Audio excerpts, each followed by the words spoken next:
Welcome, everyone. My name is Chris Bailey, and we have an incredible 2.5 hours for you. In the next 120 minutes, you are going to hear from experts about faith, science, economic, and public policy aspects of climate change. Following that, if we stay on track, we will have 30 minutes for you to pose your questions to the speakers. If the speakers are too loud or not loud enough, let us know and we'll adjust them. This is a really jam-packed 2.5 hours, so we're not going to take any formal breaks. Feel free to get up and move around or have an orange or a cookie. One of our hosts of this event, the Citizens Climate Lobby, has treats down here for you if you'd like. Restrooms and a drinking fountain are down the hall way that you came in. In case of an emergency, exits are out that hallway or in to my right in the corner. Speaking of, let's see, if you haven't already signed up at the front table, if you would like to do that, we will send you follow-up information for today, including contact information for the organizations who present today and other things that may be helpful to you. We're all about trying to find what could help you with your climate change work. I'd like to call your attention to the bottom half of today's agenda handout. That is your opportunity to give us your feedback about today, as well as let us know if there's anything we can do to help you with your climate change work. Brian is here. Brian McKenzie is in the back. Brian is making audio and visual recordings of our speakers today. Brian is a kind and wonderful man. He's a board member at Sacramento Insight Meditation. He's a member of Access Television, channel 18 or 19, and he does educational recordings such as today's. If your organization would like to have a video or audio recording of today's speakers for your website, let Brian know.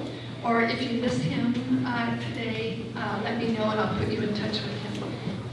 If you ask a question during the Q&A period, your question will be recorded on the audio, but Brian will not be turning the camera toward the speakers out of respect for people's privacy. Excuse me. He will not be turning the camera toward the audience or the people asking questions out of respect for your privacy. He'll keep the camera on the speakers. Okay, John Fish is here today to start us off with an invocation. John is the president of the Interfaith Council of Greater Sacramento. He promotes cooperation, understanding, and interaction between people of different religious traditions and spiritual or humanistic beliefs. His aim is to derive common ground through concentration on similarities. I saw a quote on his website that says, "We all live in the same house, we just enter through different doors." John lives in Sacramento with his best friend and wife of over 46 years. Welcome, John.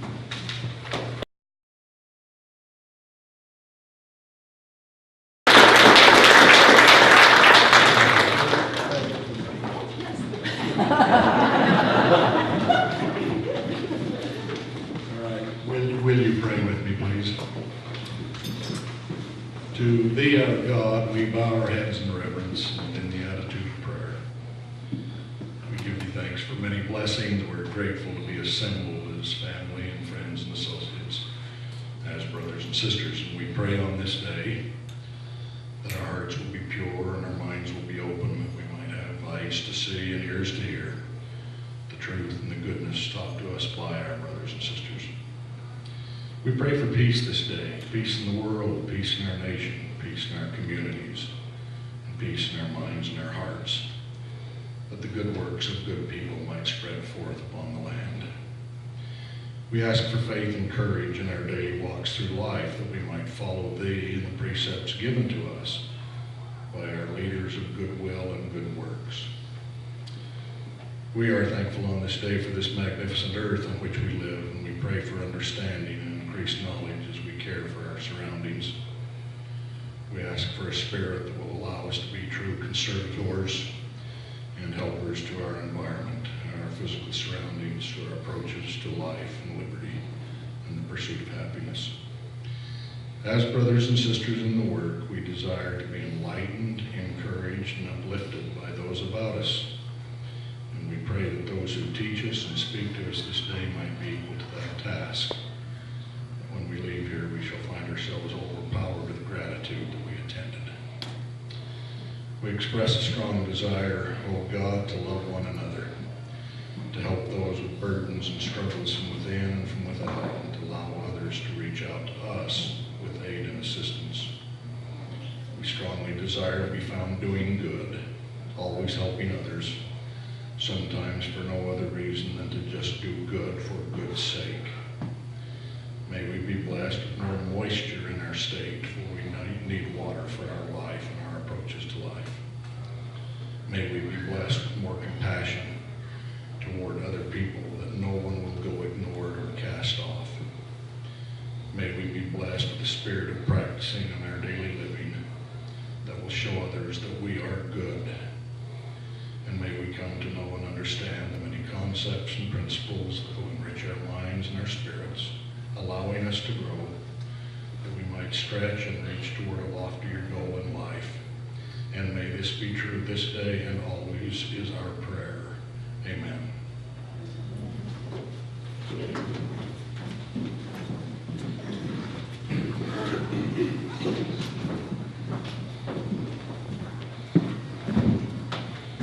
The first part of today's program is about our faith response to climate change.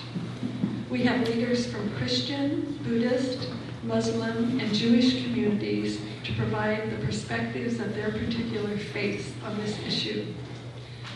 I know we have other faiths represented in the room. Where did Joan was here? Oh, Joan Barden is back there from the Baha'i faith. I'd also like to acknowledge our two co-sponsors, the Lutheran Office of Public Policy California and the Unitarian Universalist Society of Sacramento. Mark Carlson is here. Where are you, Mark? Oh, there he is. And Mark, he is the director of LOPPC and played a huge role in today's event by introducing us to people in the faith community who are interested in this issue. Also, Barbara Hopkins, where are you, Barbara? Barbara Hopkins is here from the Unitarian Church, and she helped a lot with our planning and outreach efforts. We are very fortunate to have our first speaker. Most of you probably know her already or know her work. The Reverend Jeannie Shaw is an ordained Presbyterian minister with a heart for justice and service. She's a graduate at Princeton Theological Seminary and has served 5 churches in Northern California. Additionally, she served as the founding pastor at Windsor Presbyterian Church. Jeannie came to California as a rock climbing and mountaineering instructor during her graduate school summers and became involved in the fight to save Mono Lake. That campaign began a lifelong commitment to be a steward of God's creation and eco-justice. She is the past president of the Sacramento Tree Foundation and founder of Trees for Tomorrow campaign to plant 1 million trees in Sacramento County. On Arbor Day 2001, Jeannie planted the 1,000th tree in Cesar Chavez Park. The Tree Foundation is now working on a goal of 5 million trees. Jeannie has a deep heart for service and has served short-term missions in the Philippines, Nicaragua, and Peru. The highlight of her life was serving at the Kalagat Home for the Dying with Mother Teresa in Calcutta. Jeannie is a member of the National Response Team for Presbyterian Disaster Assistance, and she has been deployed to Hurricane Sandy and to Prescott, Arizona, following the deaths of the 19 firefighters. Reverend Shaw has a passion for connecting the global community person by person, and she has studied in Thailand, Russia, Ecuador, Peru, Nicaragua, Mexico, Israel, and Costa Rica. Welcome, Reverend Shaw.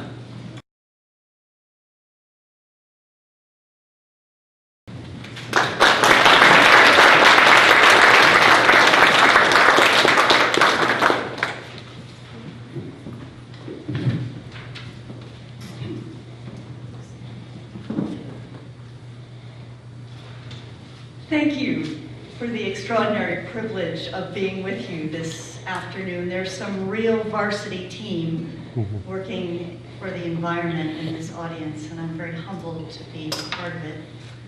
Anthropologist Margaret Mead once said, "Never doubt that a small group of thoughtful, committed citizens can change the world. Indeed, it's the only thing that ever has." It is my fervent prayer this afternoon that this small group of people, indeed, will change the course of our planet.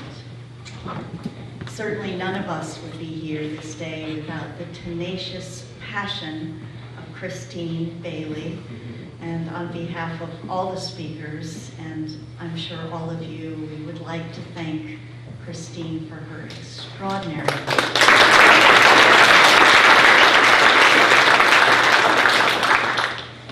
So I have a request of all of you.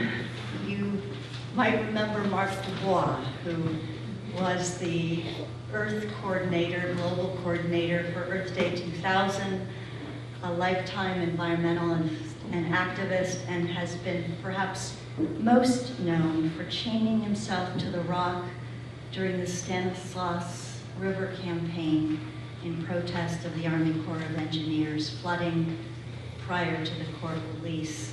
Mark's mother died this week, and I have been asked to preside at her memorial at 2 o'clock. People do not tell me when they're going to die, and I apologize for leaving, but I hope that you will understand that it is something that pastors are called to do. I hope, Christine, to come back for the Q&A. As a person of faith, a Christian, I hold as sacred 2 canons of sacred tradition, the Christian New Testament and what we would call the Old Testament from the Jewish tradition. And my commitment to eco-theology stems from a commitment to the sacred scriptures of both the canon of the Old Testament as well as the New Testament. Sacred scripture makes it abundantly clear that the earth is the Lord's and the fullness thereof.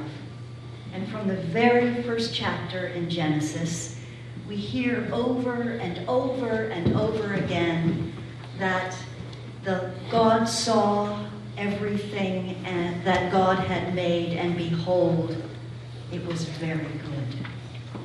The beauty of creation is captured in the Psalms. How majestic are your works, O Lord. We go on and on as the psalmist records the beauty of the creation. In Genesis, there are 2 creation stories recorded. The second story is the one that we might know best. On the first day, God created, and it was good, and so on.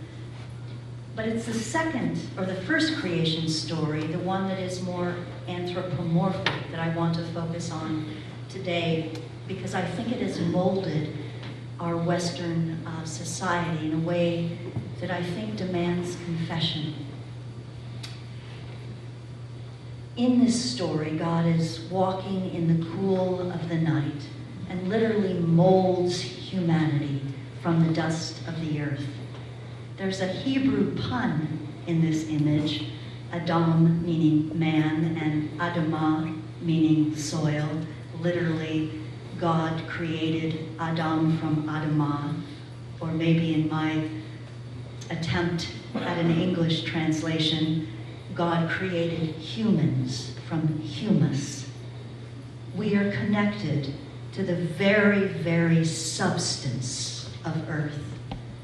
And then this beautiful description of God making men and women in God's own image.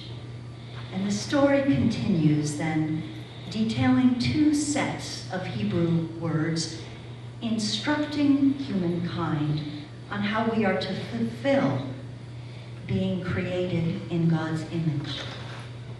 The first command is that we are to subdue and rule God's creation. And the Hebrew words hold nothing back here. Kabosh and radah. Kadash literally means to tread down with your feet or to hold bondage. I think perhaps the best translation I have heard is that Scandinavian horrible Viking translation, where the winner would put his boot on the neck of the vanquished opponent. The other set of commands is that humankind is to care for and keep abad and shamar. The word abad carries the meaning of serving, and shamar means to watch, to protect, to care for, to keep.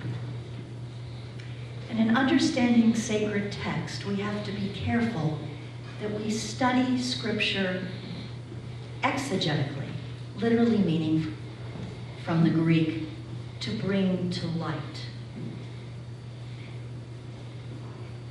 To study the words exegetically would mean to bring it to light and study it as a whole, in context of the whole canon. The danger is to read something eisegetically, to lift a passage out of context and hold it as truth. It is my personal belief that we often see eisegetical understanding of Christian scriptures in protesters. You might have witnessed today. I believe that we as a people of God have a heightened responsibility to care for, to keep, to watch, to protect for this precious planet.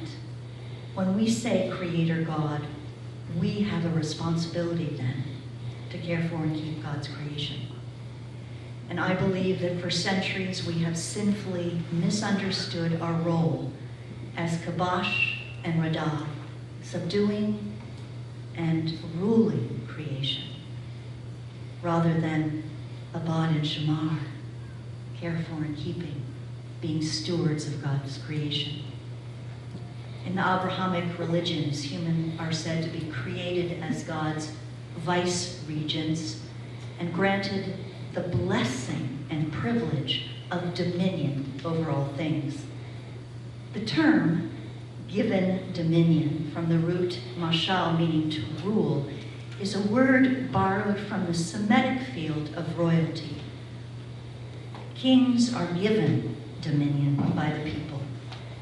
In the book of Deuteronomy, the limits of royal power is entrusted by a king as a sacred responsibility to be stewarded wisely, not as a privilege to be exploited for personal gain. An Israel king was not to exalt himself over other members of the community, according to Deuteronomic law. Likewise, human beings are not to exploit and to destroy creation, but rather to serve as faithful stewards. Creation does not belong to us, but to God. We are to care for it as a sacred trust. And as stewards of that natural environment, we're called to preserve and restore and redeem the air, the water, and land on which life depends. We're called to see that all of life has a sufficient share of the resources of God's creation. Turning then to the sacred writings of the New Testament, bring the sayings of Jesus the Christ, who specifically tells us that the way to glorify God and pursue God's kingdom is to go out and be salt and light to the world. Like Jesus, we are invited to live lives that are intentionally compassionate and caring, to reach out to our neighbors, to seek justice for the downtrodden, to speak for the voiceless, and to live sacrificially in this world. Whatever you do, Jesus says, for the least of these, you do unto me. The life we're to live as believers in Christ is that of a servant. Matthew's gospel said Jesus did not come to be served, but to serve. and to give his life as a ransom for many. So we are then servant stewards of God's creation.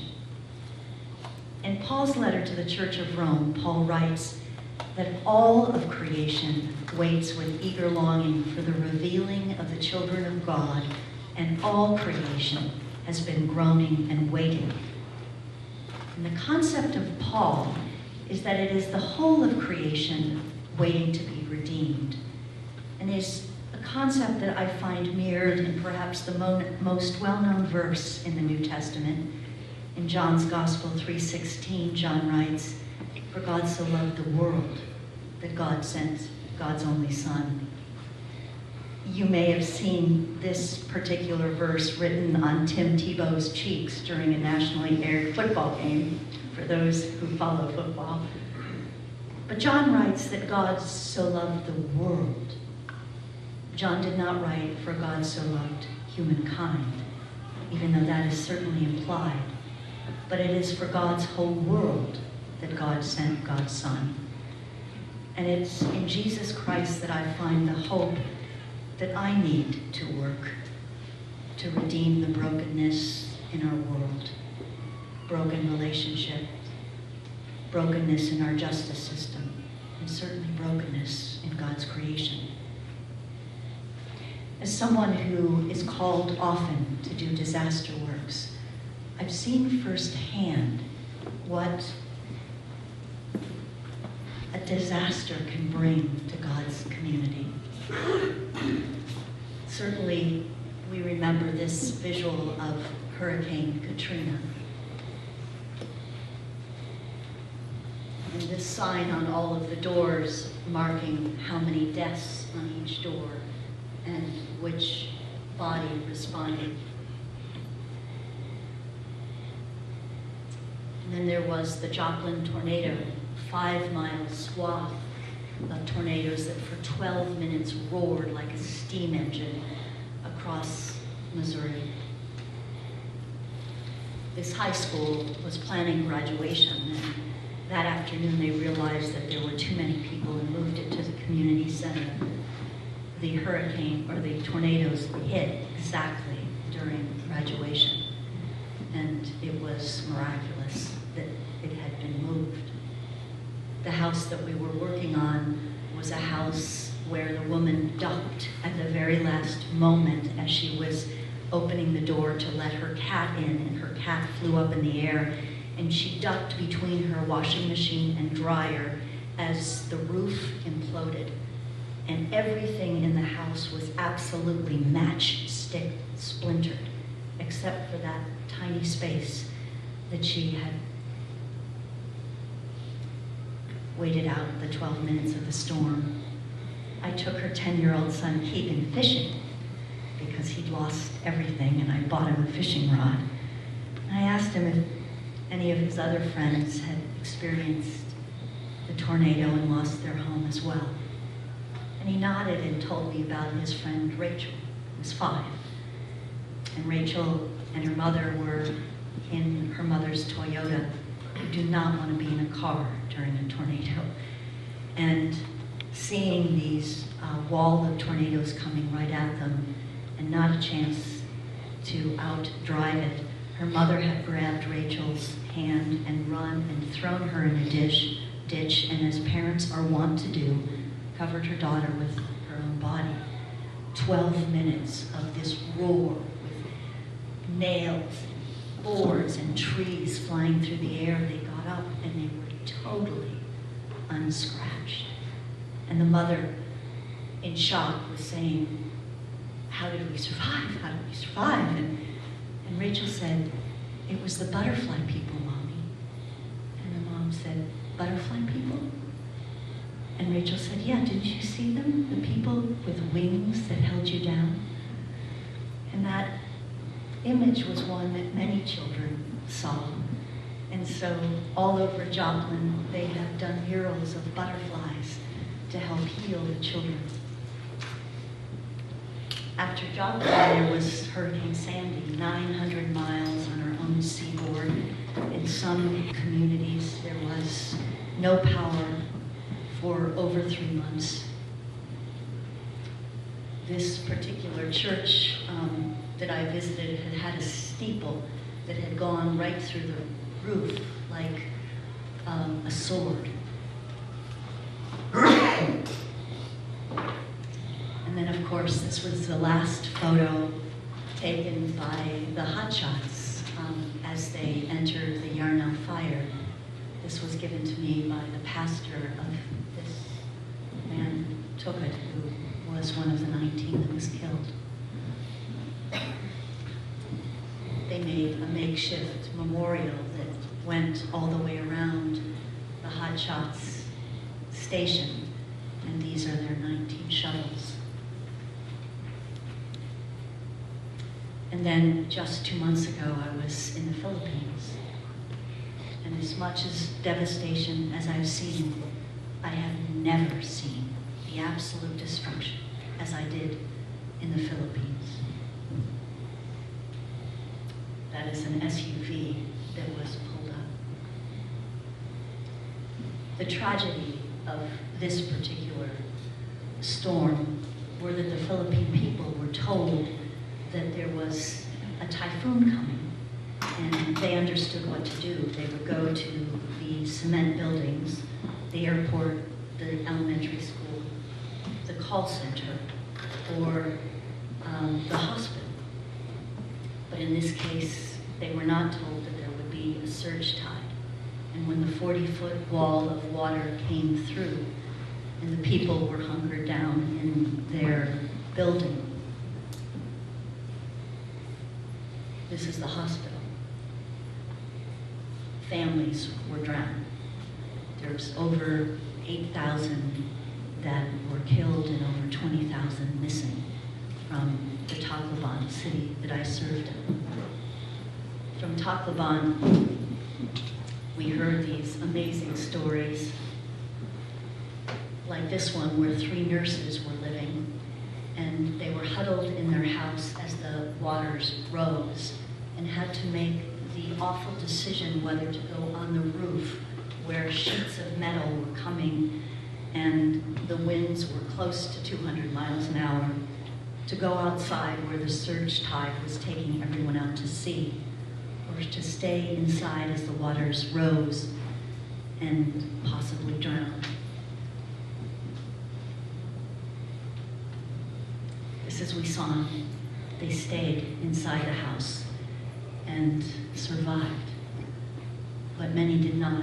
And I will never forget the trauma of meeting a woman by the name of Irene and digging through the remnants of what was their house, looking for the body of her toddler.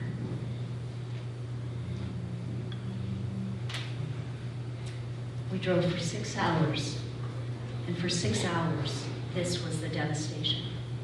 Katrina, you drive a half-mile inland and there might be some shingles gone, but everything is intact. In the Philippines, the islands were devastated, and their economy is fishing and coconut trees. And there was not a coconut tree left standing. It takes about 10 years for a coconut tree to begin bearing the fruit.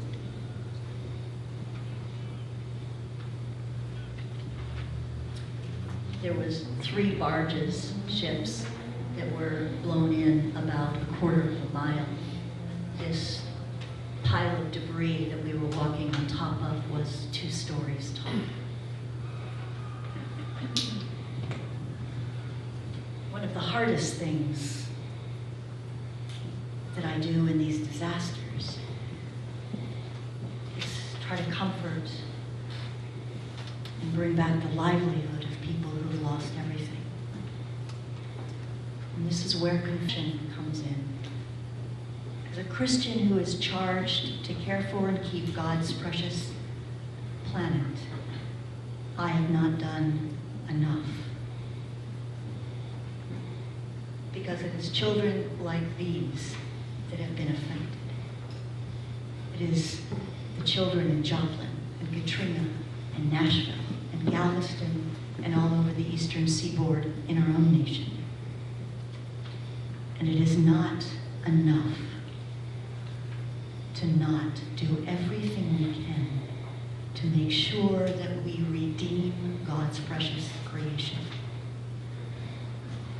I came to California as a mountaineering guide to Yosemite, and my family were all East Coast folk, had never been on this side of the coast, and I took them, of course, to Yosemite, and we went on a long hike way past the valley where all the tourists were, and armed with a camera, my sister and I went looking to photo perhaps some of the mule deer, and we found a herd, and I was nestled beside a ponderosa pine with my lens focusing on this herd, when all of a sudden I heard from the bushes right beside me the yelp of two coyotes.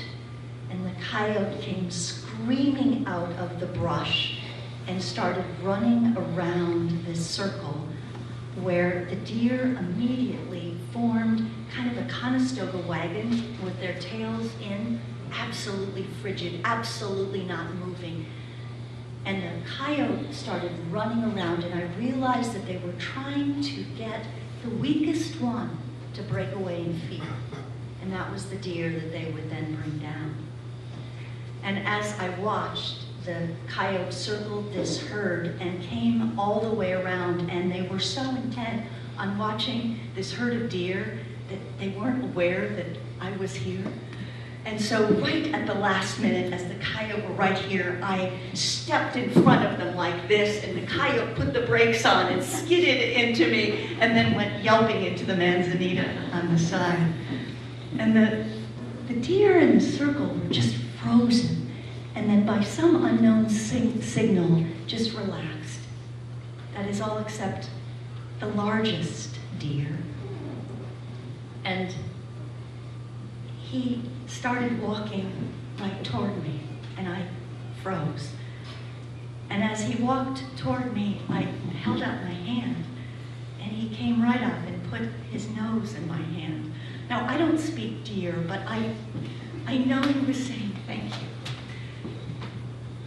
And it was one of those rare moments when I felt connected with God's creation.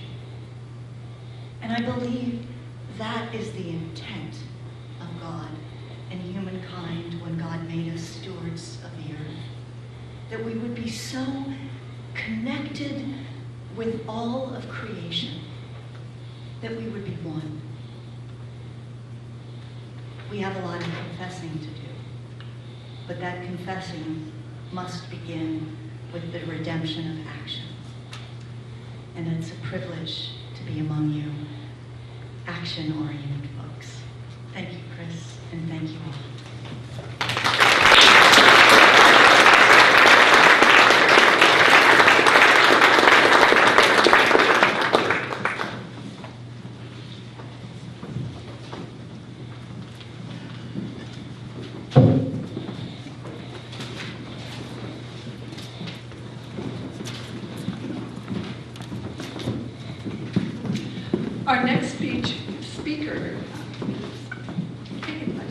Our next speaker is Rich Howard.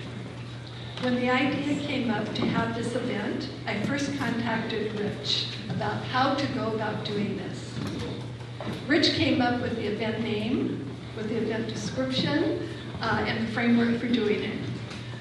He even suggested having it here at the Hagen Center. He's been a wonderful guide and support throughout the development of today's program. Rich has been an active practitioner and volunteer at Sacramento Insight Meditation, or SIM, since 2004. His area of interest is bringing meditative awareness into everyday life. He participated in a Buddhist pilgrimage to India in 2007, and he is currently the president of the SIM board and one of its community mentors. He is an active member of the Unitarian Universalist Society of Sacramento and is a past board president, worship leader, and religious educator. He believes in the transformative power of small discussion groups and has participated and or facilitated small groups for over 20 years. Rich has served as a board member for Audubon societies in Oregon and California, and was Conservation Committee Chair for the Portland Audubon Society. He served as a Peace Corps volunteer in the 1970s in Southern Africa, where he worked on soil conservation projects. Rich is trained professionally as a soil scientist and has a Bachelor of Science degree from UC Berkeley and a Master of Science degree from UC Davis. He worked for the U.S. government for 9 years in natural resource conservation, and he's a retired environmental consultant. Welcome, Rich.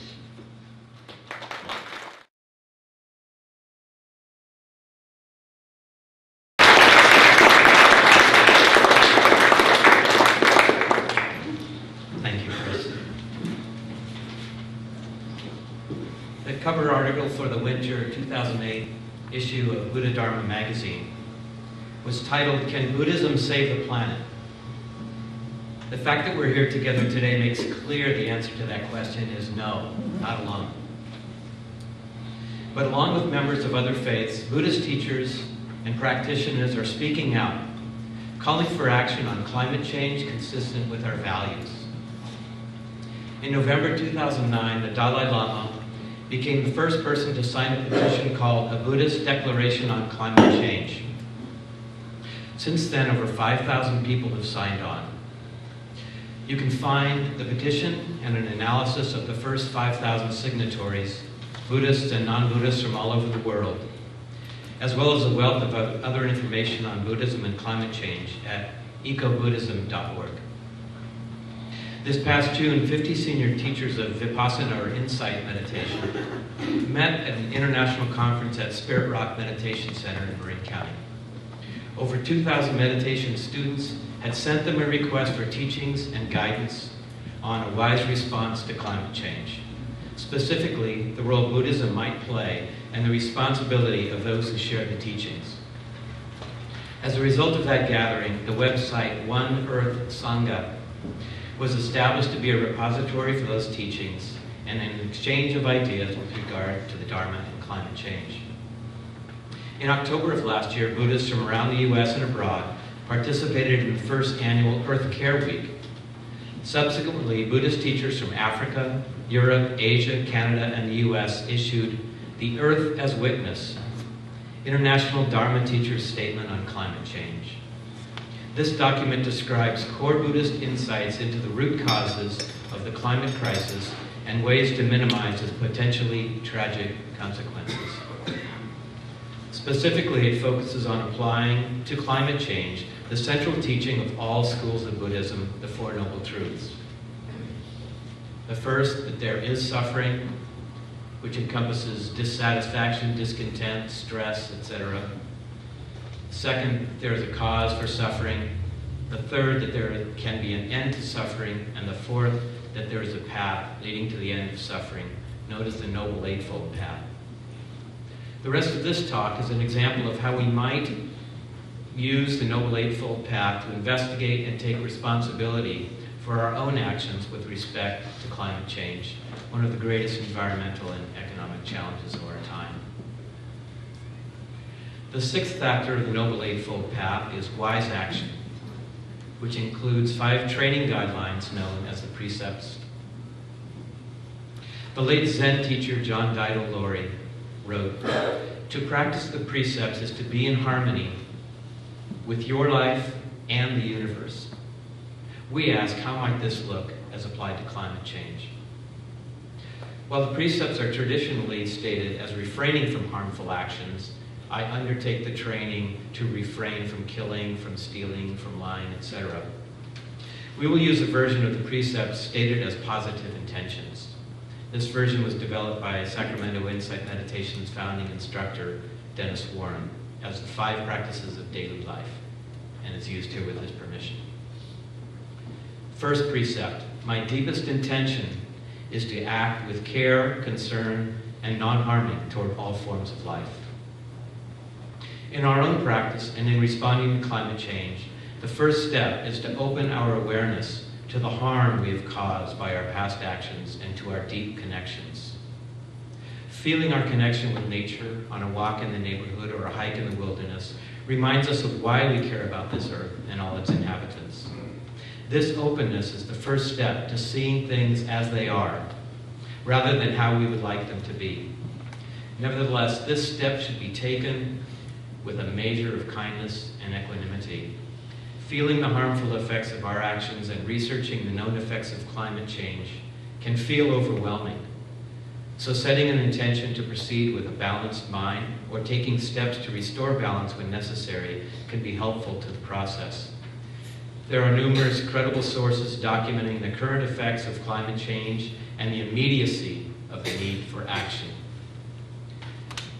Dana will lay some of this out in his presentation later this afternoon, and I would suggest as you listen to his presentation to check in with your body and your mind and try to see, understand, and work with your reactions.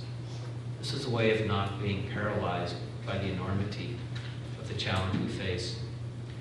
For more depths on practices to maintain balance while remaining actively engaged, I refer you to the work of Buddhist teacher, deep ecologist, and activist Joanna Macy.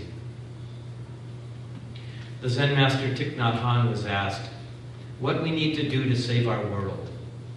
What we most need to do, he replied, is to hear within us the sound of the earth crying. Assumed but left unsaid is that once we hear this, as humans, our natural compassion will move us to respond to reduce the suffering. Second precept, my deepest intention is to act with non-attachment and generosity towards the property, possessions, relationships, and the mind states of myself and others. Senior Vipassana teacher Steve Armstrong frames climate change in relation to the second precept as practicing generosity toward future generations. Consider our use of non-renewable resources or the extinction of species due to climate change. If we were able to ask future generations if we should safeguard the groundwater, prevent coral reef disappearance, and do what we can to help survival of the species with whom we share this earth, what would their answer be? It seems clear it would be yes. Clearly, changing our behaviors to minimize our contribution to climate change keeps these resources available for future generations, or as traditionally stated in the precept, refraining from taking what has not been freely offered.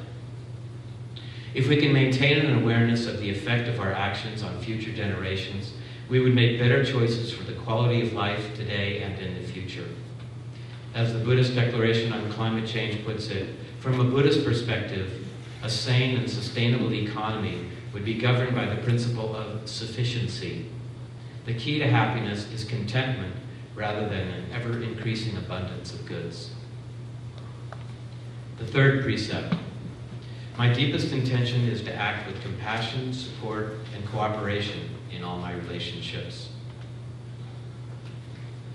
The American Buddhist monk and translator Venerable Bhikkhu Bodhi wrote, in my view, the manifestation of greed that should trouble us most is not the raw desire for sensual pleasures, but the lust for power and domination. This is the greed that blinds us to the future, so that in our quest for profits and quick gratification, we're ready to leave later generations the task of restoring a damaged planet. The third precept can be viewed broadly as engaging in a cultivation of dispassion toward any object of desire. We might think of this approach as applying a needs test as we go about our daily activities. Do I really need this object, or am I just wanting it in this moment? Whether we are deciding on our mode of transportation, how we get our drinking water, or what we eat for dinner, we can use mindfulness to discern whether we are reacting from ingrained habits of mind or making skillful decisions based on real needs with an awareness of the consequences of our choices and actions. The fourth precept, my deepest intention is to listen deeply to myself and others and communicate through words and actions in kind, truthful, helpful, and appropriate ways. Whether we are looking at our habits of mind or our environmental impact, a willingness to look honestly without turning away from the unpleasant is essential. For example, Calculating your carbon footprint can be a useful first step to waking up to your impact and setting an intention to change. Comparing it to the worldwide average can be a surprising second step, especially for those of us who think we're doing all we can to reduce our footprint. One must also be aware that there's a great deal of misinformation about climate change. Some, like former Vice President Al Gore, would go so far as to say there has been a deliberate campaign to introduce uncertainty to the debate around the existence and the causes of climate change.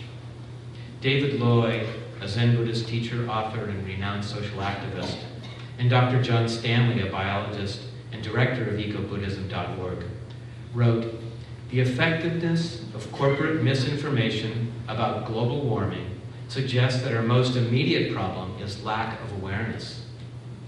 Which brings us back to Buddhism. The Buddhist path is about awakening from our delusions. Fifth precept, my deepest intention is to protect and cultivate the stability, strength, and well-being of my body and mind, and particularly my meditative awareness. The fifth precept traditionally addresses consumption of intoxicants, but can also be used as a training in mindful consumption of media and natural resources.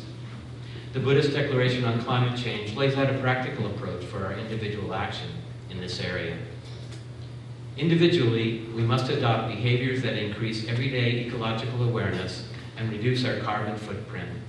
Those of us in the advanced economies need to retrofit and insulate our homes and workplaces for energy efficiency, lower thermostats in winter and raise them in summer, use high-efficiency light bulbs and appliances, turn off unused electrical appliances, drive the most fuel-efficient cars possible, and reduce meat consumption in favor of a healthy, environmentally friendly, plant-based diet, unquote.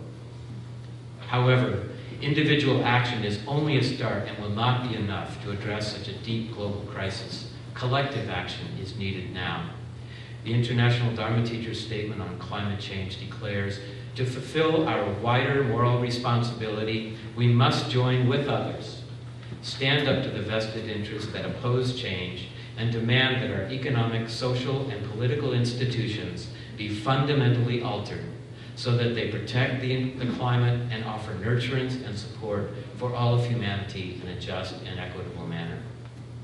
Again, practical solutions exist, such as the Interfaith Power and Light and Citizens Climate Lobby proposals we'll hear about later this afternoon.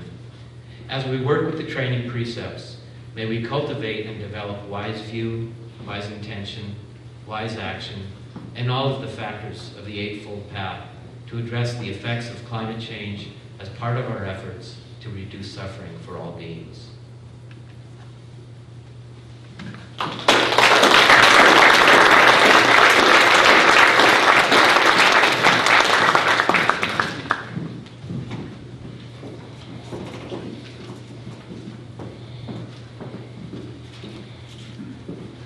Dr. Hawk, I'm looking, oh, here he comes, Chief. Perfect entrance.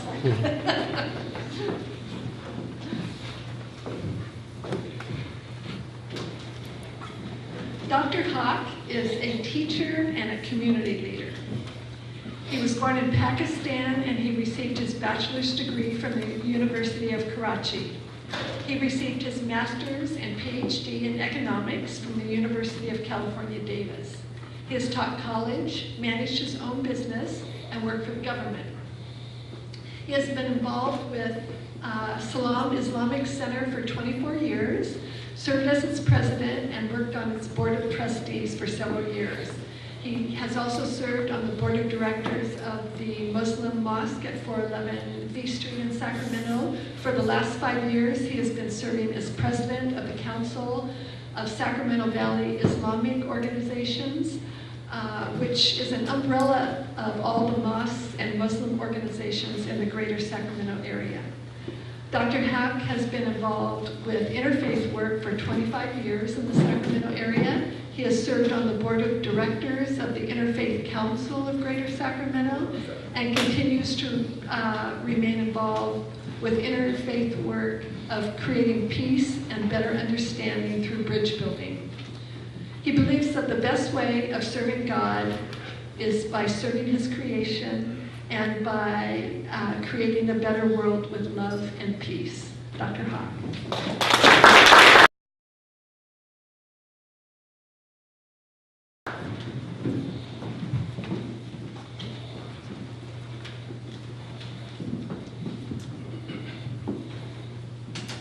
In the name of God, most gracious, most merciful, let me greet you with the traditional greeting of Islam, Assalamu alaikum, which means peace be upon you.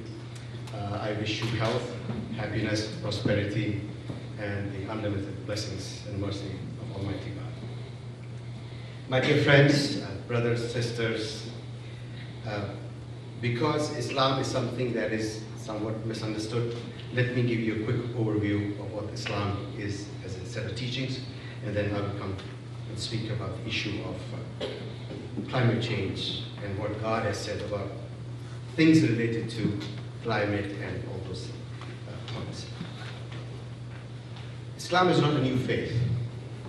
I, as a Muslim, believe in the great prophets Abraham and Moses and Jesus and Muhammad and all the prophets in between that the Old Testament has mentioned and the New Testament mentions. To me, God has set one set of teachings throughout history because there is one God. Have faith, believe in Him, be a good human being, take care of yourself, your loved ones, the community, and the earth. The Ten Commandments are there in the Old Testament, the New Testament, the Torah, and the Quran as well. There is no difference in the core teachings of all the great religions, including many other faith traditions like Buddhism. So what I'm saying here is nothing new and nothing different. If Jesus was today here, I would go wash his feet and kiss his hands and be his follower. And same I would do with Abraham or Moses. This is the tradition I'm coming from. So what is Islam as a faith? To me, Islam as a faith is simply believing in the one God, worshiping Him daily. Before I left my home to come here, I did my noon prayer. I have 3 more sets of prayer to do this evening, late afternoon, and evening at night. In the month of Ramadan, I fast for 30 days. Why? Because God says so. Why? Because He says so that you may become more God conscious, become more righteous, better human beings. Of course, also to develop empathy for the needs of those who may be hungry and thirsty. So we put ourselves for 30 days from dawn to dusk, abstain ourselves from everything normal that we do in the other 11 months of the year. And in that month we fast and we do worship and meditate more and ask for God's guidance and His mercy as well. We give charity, like the tithe, we give charity. Once in a lifetime we're supposed to go for Hajj to see the universal Muslim community, typically about 4 million, once in your lifetime in Mecca. In terms of values and ethics, there are again no differences between Islamic teachings, Christianity, and Judaism. Universal ethics are the same, human rights are the same, concept of freedom and liberty is the same, proper behavior and conduct, the expectations are the same, morality and marriage, family and community, social justice and economic justice, peace, rule of law, love, compassion, fulfillment of human needs, and the right to happiness. These are all core teachings of the great religions, including Islam. What are our sources of knowledge? Of course, the Quran, and I'll be quoting extensively from it, the book that was the last of the revealed texts after the Torah and the Gospels and the Psalms. The Quran was the last book, but it has been retained in the original Arabic, and I'll provide you with some of the translations and God's comments about different things related to this issue. So, the Quran talks about Himself. In the Quran, God talks about Himself and the human beings as an individual, human being in a community, and He talks of society, and talks of eschatology, the afterlife, prophethood, history, revelation. But about 1,000 of the verses of the Quran, out of a total of 6,000, are related to nature. Very interesting. And I'll point out some of those for you. What are our sources of knowledge? Reason is number one. Reason. Even to understand the Quran, we use our reason. But it's reason and revelation in that order, in their prophetic teachings, teachings of all the prophets, science, research, history, and human experience. Those are the things that we use in our lives to make the world a better place, to make the earth a friendlier place, and to live better, high quality lives. The essence of the Islamic teachings is that there should be nobody hungry. Nobody should go without water or shelter, or not have their basic needs met, or not find love in family and marriage and community. And that there should be no injustice, there should be no conflict. Islam, the word Islam itself comes from the root word peace and submission. Submission to the will of God and living in peace. That's the core of the Islamic teaching. And the Islamic Center that I've been involved with for the last 24 years, we founded it on that basis. We chose the word salam first, which means peace, and then we fitted it by calling it Sacramento Area League of Associated Muslims. So that's how we got the name. But what is it that God says to us? And I just want to point out some scientific facts so that you may understand where I'm coming from. The master creator, who created everything that is here and us, he tells us certain things. The first 5 verses that were revealed in the Quran were these. Bismillah ar-Rahman ar-Rahim. Iqra rabbi, iqra bismi rabbika allazi khalaq, khalaqa al-insana min alaq, iqra wa rabbuka al-akram, allazi allama bil-qalam, allama al-insana ma lam ya'lam. This was the Arab. What is it in English? So the first verse is that God revealed to Muhammad, who was about 40 years old, meditating, searching for God in a cave. Angel Gabriel came to him, the same archangel who came to Abraham, who came to Moses, who came to Jesus and all the great prophets. He came to him and said, read or recite in the name of your Lord and cherisher, who created humanity out of something which is like congealed blood, which we know now is the embryo. Read, and your Lord is most bountiful. He who taught you the use of the pen, taught man what he did not know. What is very interesting in these first 5 verses revealed by God in his last testament to humanity, he talks of the pen and knowledge and intellect and reading and writing. And this is the basis of our thinking, or should be, that we need to think rationally through the problems that we have and come to conclusions and develop policies and programs that solve those problems. Because the greatest creation of God is our intellect. And he's talked about the intellect and the use of the pen and knowledge. Then God says in another verse, "O humanity, we created you out of a single pair of male and female. And we made you into nations and tribes, so that you may know one another. But the one who's best among you is the one who's most God conscious, the righteous in deeds." Then God says, "Among his signs is the creations of the heavens and the earth, and the differences in your languages and your colors. Surely there are signs in these for those who know." Then God talks about the Big Bang. He says, "Do not the unbelievers see that the heavens and earth were joined together as one before we tore them apart?" Then God talks about, "Do you not see that God blends the night into the day and the day into the night?" Talks about how the night and day works. And then he talks about the shape of the earth in the Quran, which was revealed 1400 years ago. He says, "And he has extended the earth far and wide," and the word that is used in the Quran has the shape of an ostrich egg. And that's how the world is flat on the top and the bottom, is shaped like an egg. And he's extended the earth.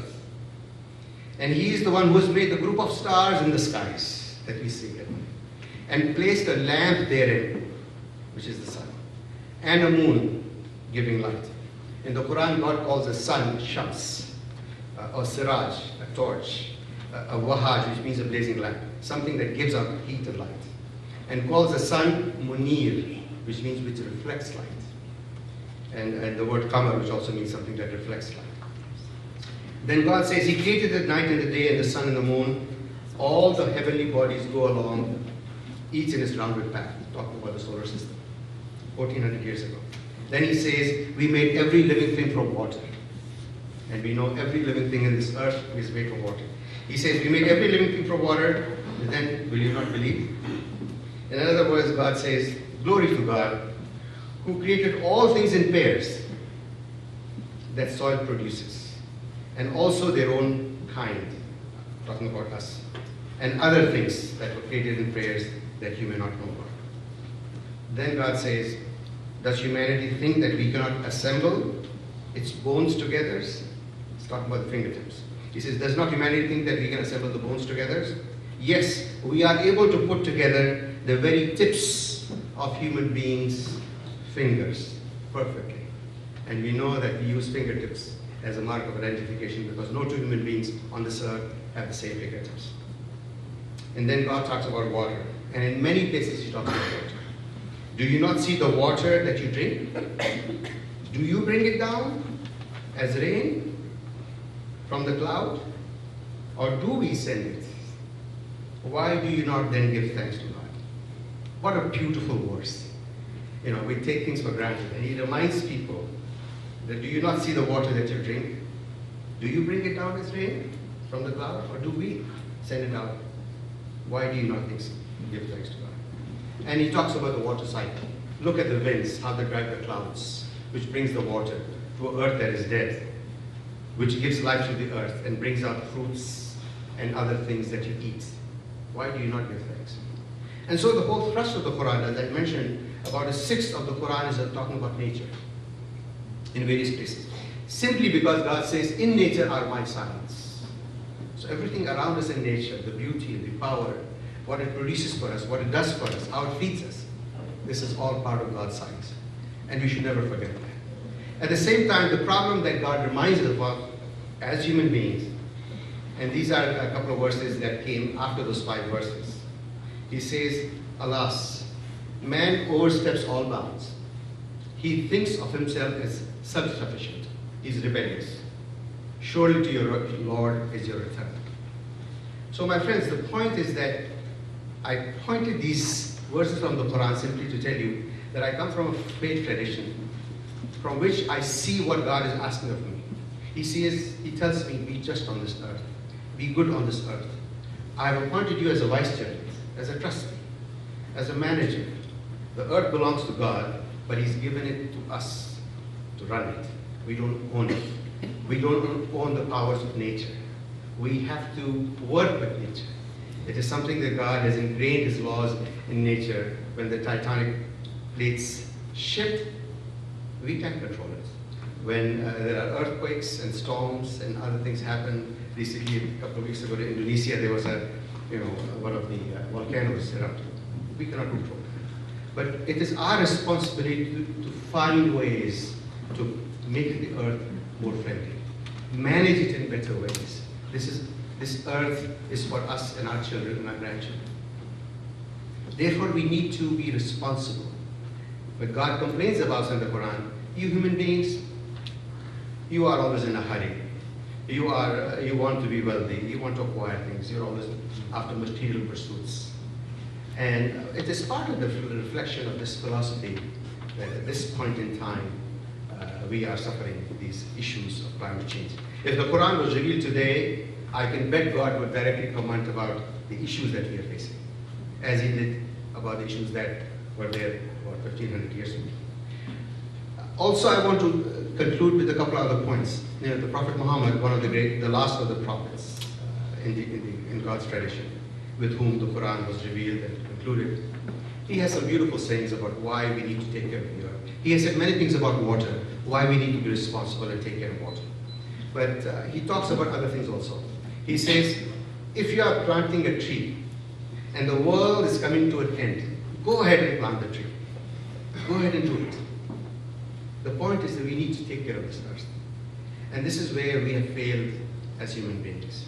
Failed to take care of it. We are abusing it, not using it properly. I think there is a need for certain morality and ethics in how we use the earth. I think the whole issue has to be rethought. Find solutions to ways how we live that are more earth-friendly. In the end, we are managers of the place. We don't own it. We don't own the earth. We should use it in the best possible way so that we can live happily and have a strong opportunity for our children and others who come later to live happier lives and better lives. What you see here now, that we did not have rain for almost 60 days. In the mosques, there were prayers. There were special prayers for rain that were done in many of the mosques that I know. And 2 weeks after that, the rain started coming. So God does listen. He's a God who is very close to us. He tells us he's closer to us than our jugular vein. He sees and listens, and he tells us, why do you not listen to what I say? And I think this is where we need to find a solution. We need to seek his mercy His guidance, His love, and ask for His help in all our affairs, and try to do the best we can with whatever traditions we follow, whatever religions we follow, to do the best we can to make the earth a better place, so that in the end we can say we did our job when we go back to Him. When we go back to Him and stand humbly in front of Him and be accountable to Him, we can say, God, we did the best we could at that time with what we knew. And I think this is where the role of society and community comes in, that to be proactive, to use science, research, all information that is out there to make the world a better place, and we need to do our job in that regard. May God bless you, give you health and happiness and all good things, and thank you so much.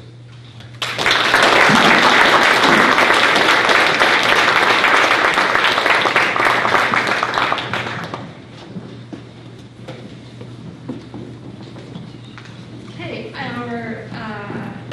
next we would like to welcome Todd Mendel. Todd has been a congregant of Congregation B'nai Israel since moving to Sacramento in 1990. He's been active in CBI's Social Action Committee for over 20 years, and he is currently the co-chair of its Sustainable Living Committee. He has been organizing cleanups along the congregation's adopted mile of the American River Parkway for 10 years. He holds a bachelor's degree in civil engineering from the State University of New York in Buffalo, and has a Master of Science in Management from Rensselaer Polytechnic Institute. Now retired, Todd spent the bulk of his career working as a hydrologist with the National Weather Service.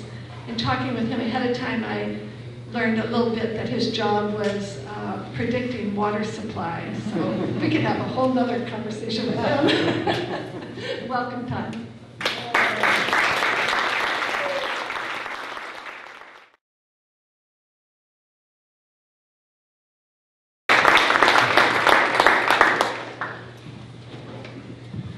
Thank you.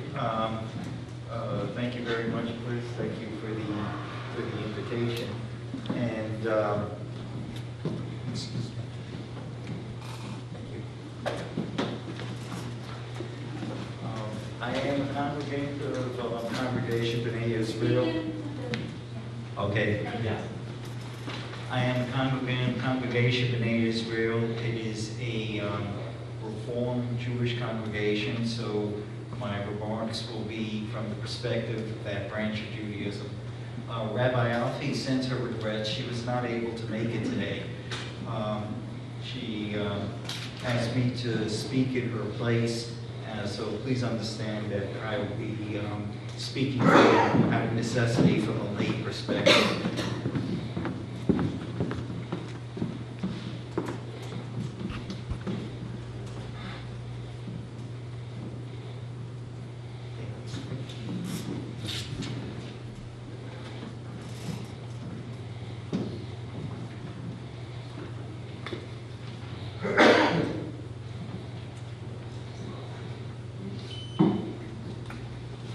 Technology.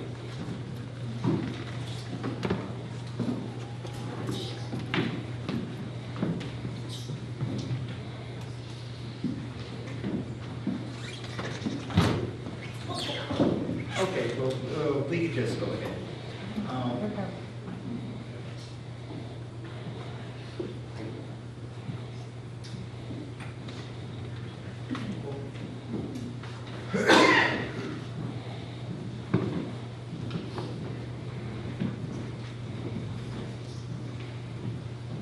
Okay, what I was going to speak to you about today was we're going to give you a little guidance that we get from the Old Testament. And then I'll speak a little bit to some environmental themes in our holidays. I'll go over some important concepts of mitzvot. And then I'll try and tie it into global warming.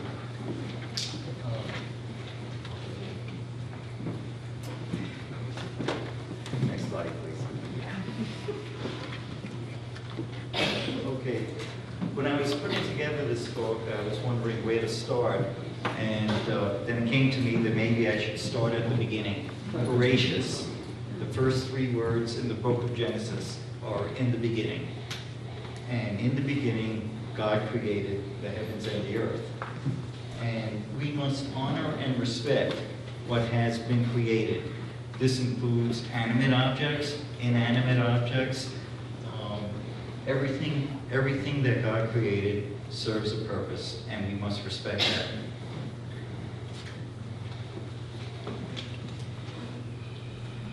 Oh. All right. It says God gave us the right to use the bounty of the land, but with that right came a very serious responsibility to ensure the health of the land. You need to strike a balance between the two. It says, as Reverend Shaw mentioned, there is this concept of the Shamrei Adamah, the guardians of the earth. That is that our responsibility to see to it that the bounty of the earth is used wisely is a very serious one, and we should regard ourselves as this being a lifelong commitment.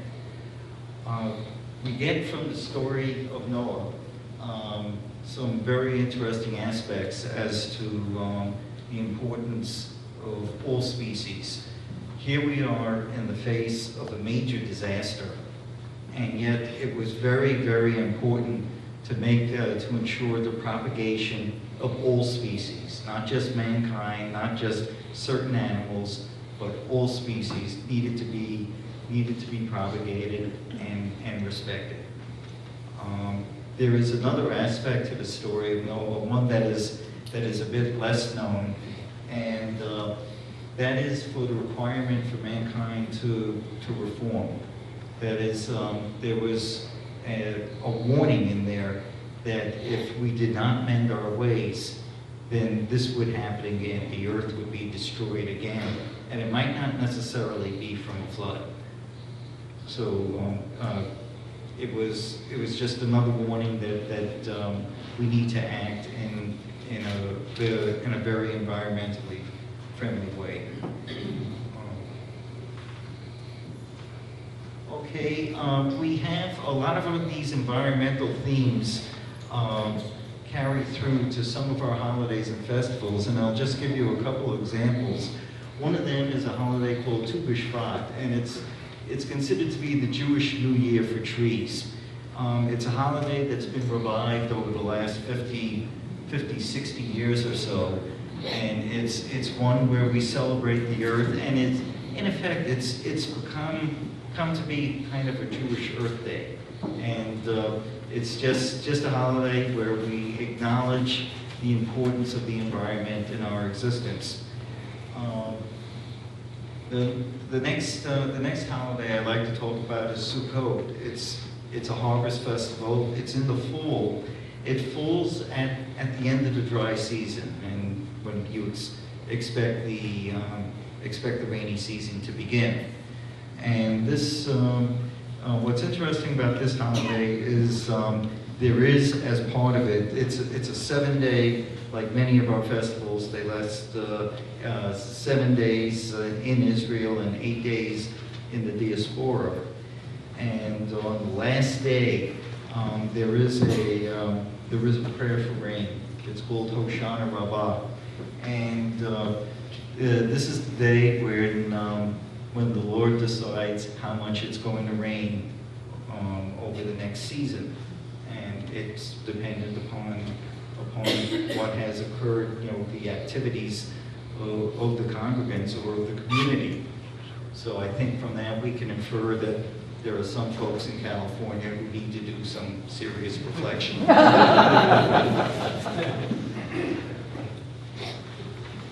Okay, there are some very important concepts and mitzvot.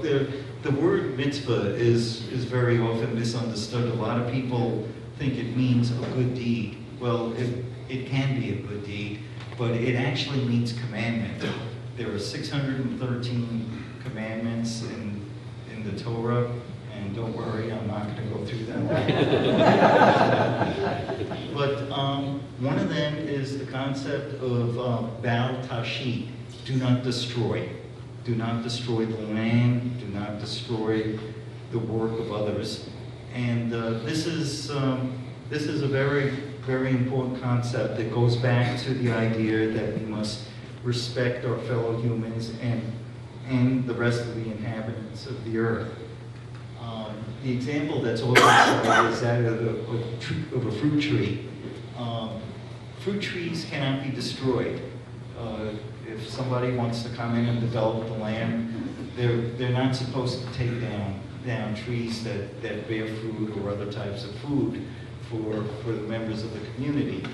And even in times of war, when you want to use the wood for other purposes, it is not allowed. And going back to the example of the fruit tree, it has been decided that not destroying it is not enough. You must protect its existence. For instance, if the water supply for the fruit tree is threatened, then you must mitigate for that. You must ensure that the tree can continue to grow and flourish through its natural life. So protecting nature can mean maintaining nature. The next concept I want to go through is Heya, which is sharing the bounty of the land. The land is for everyone. It's for the rich, it's for the poor. And it's very important that the poor be included in the bounty of the land. Some of the examples that appear in the Old Testament is the corner of a farmer, every farmer's plot belongs to the poor. They're the ones that can come in and take the bounty from a certain percentage of the land. Also, the gleanings, that is the fruit and the vegetables that fall to the ground during the harvest, that also belongs to the poor. There's also the concept of a Sabbath of the land. You know, one of the most important commandments that we have is to remember the Sabbath and keep it holy. Well, it turns out that the land has a Sabbath too. Every 7 years, the land is supposed to lie fallow. And this is so that the land too can be replenished. Just as we are replenished, our souls are replenished during the Sabbath, the land needs to be replenished as well. And so this happens every 7 years. Finally, the concept, it's not necessarily a mitzvah, but there's this concept of Tikkun Olam, preparing the earth. And we get this theme a lot throughout our teachings, is that following the letter of the law, you know, do not do this, do not do that, so sometimes it's not enough. Do not destroy it. That's fine. But sometimes you have to go a step further, and you have to repair the damage that has already been done. And so that's a very important concept to us. Well, how does this all tie into global warming? Well, in a sense, global warming or climate change is another type of pollution. Unfortunately, it's not as localized, but it's you can apply the same concepts as you would to other problems that you have. If our actions are harming the earth, we must change our behavior to stop the harm. And then, we're using the concept of Tikkun Olam, says we must repair the damage that has been done. So in conclusion, if there's something that you could take away from this talk, it would be this. It's that the earth belongs to God. And we are allowed to use the bounties of the land, but we have a very serious responsibility to see to it that the land will be able to be shared with our fellow man and with the animals and with the rest of the earth for this generation and for future generations. Thank you very much.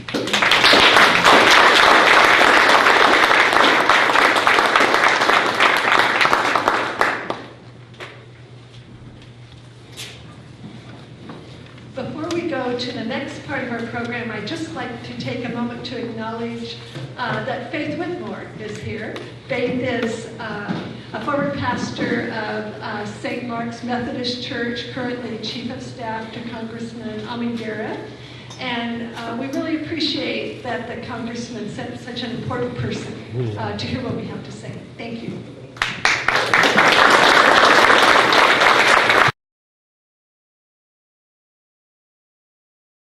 Thanks, Christine. And thanks to all of you for being here. It's a beautiful Saturday afternoon. Can you all hear me? Okay, good. And I think you're going to just move the slides. Great. Thank you, Dana. So as Christine said, the organization I work for is Interfaith Power and Light. And our mission is to mobilize a religious response to global warming. Here in California, we have over 600 congregational members, churches, temples, mosques. I see some of our members here today. If you're not yet a member, please talk to me afterwards and I can sign you right up. But what all of our member congregations have in common is that they are all taking action in some capacity to address climate change. We have a picture here coming up of one of our solar churches. We have over 50 churches now in California that have churches and synagogues that have put solar panels on the rooftop. And there is a picture coming up, I believe, of Christ Church in Portola Valley blessing their solar panels.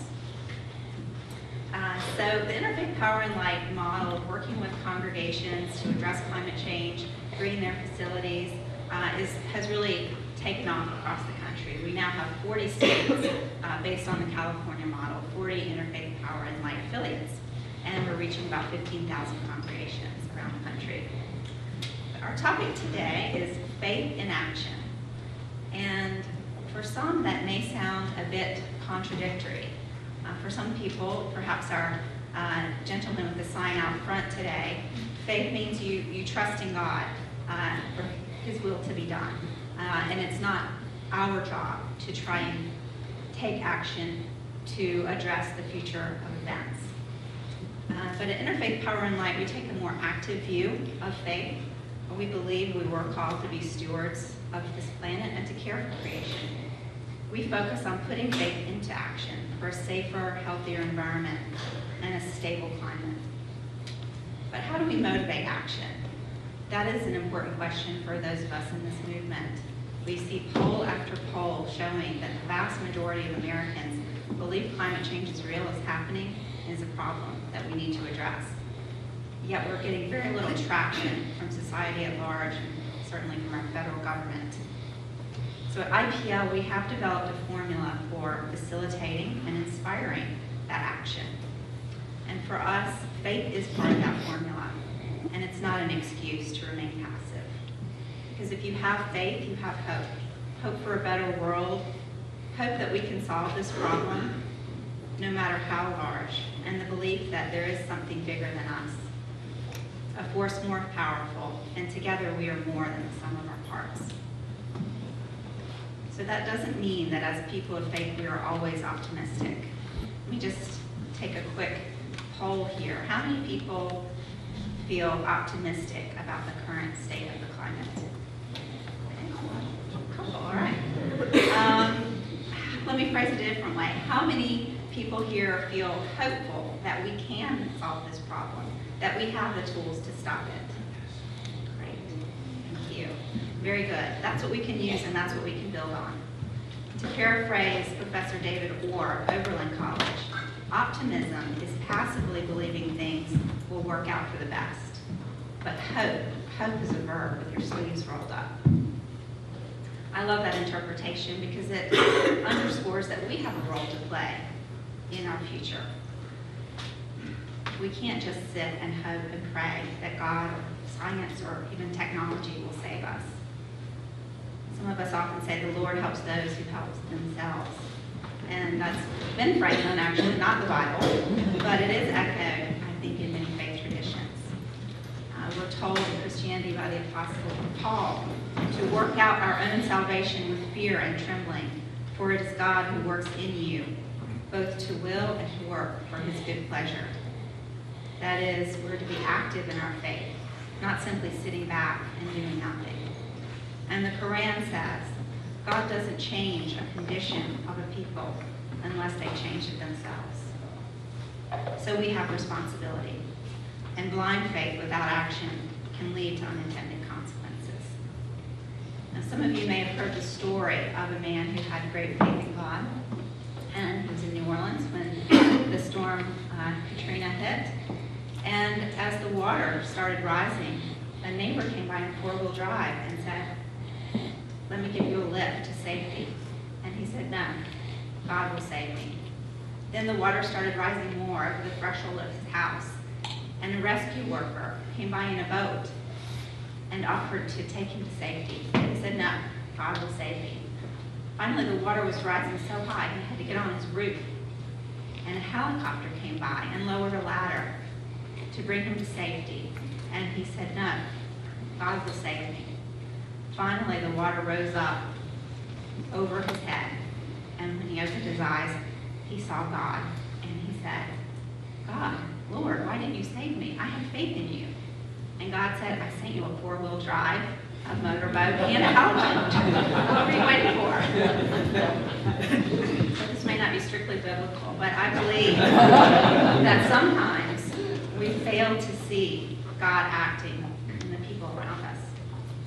I think that God is acting now through the scientists who are studying the situation and giving us the facts and warning us. And I think God is acting through the activists who are urging us strongly to make changes. Not everyone wants to believe them, and it's understandable. It's kind of scary what they're telling us. A recent report shows that Arctic sea ice is now only 1/5 of its previous volume. For the first time in over 8,000 years, it looks like we could have a summertime ice-free Arctic, perhaps by 2030.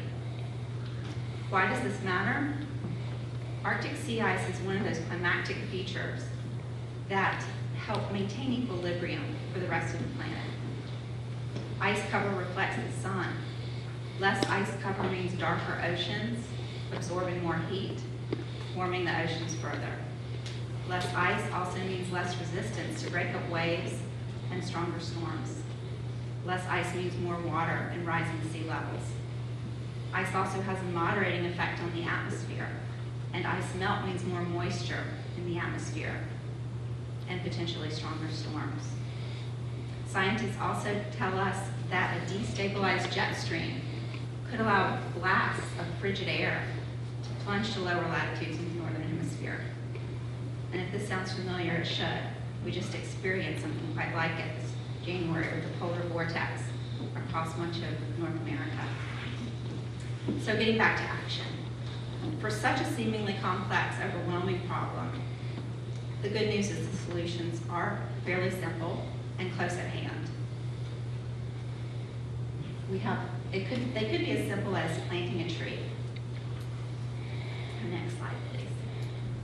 Forests are sometimes called the lungs of the planet. And protecting our forests is critical to climate protection. This is a picture of monks, Buddhist monks in Cambodia. Cambodia is a terribly overlogged, deforested country, and these monks have taken it upon themselves to patrol the forest daily to protect it from poachers and illegal loggers, and here they're ordaining a tree, making a tree a monk. We have another slide, I think, showing solutions. The faith community is the perfect setting, I think, for this work, because we can show examples in our own congregations that people can come and see.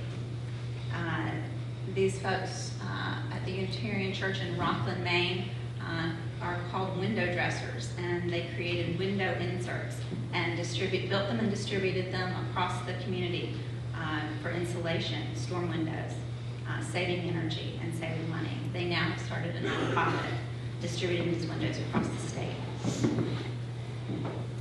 Working in the faith community is also important because it puts the issue in the context of values. Next slide, please.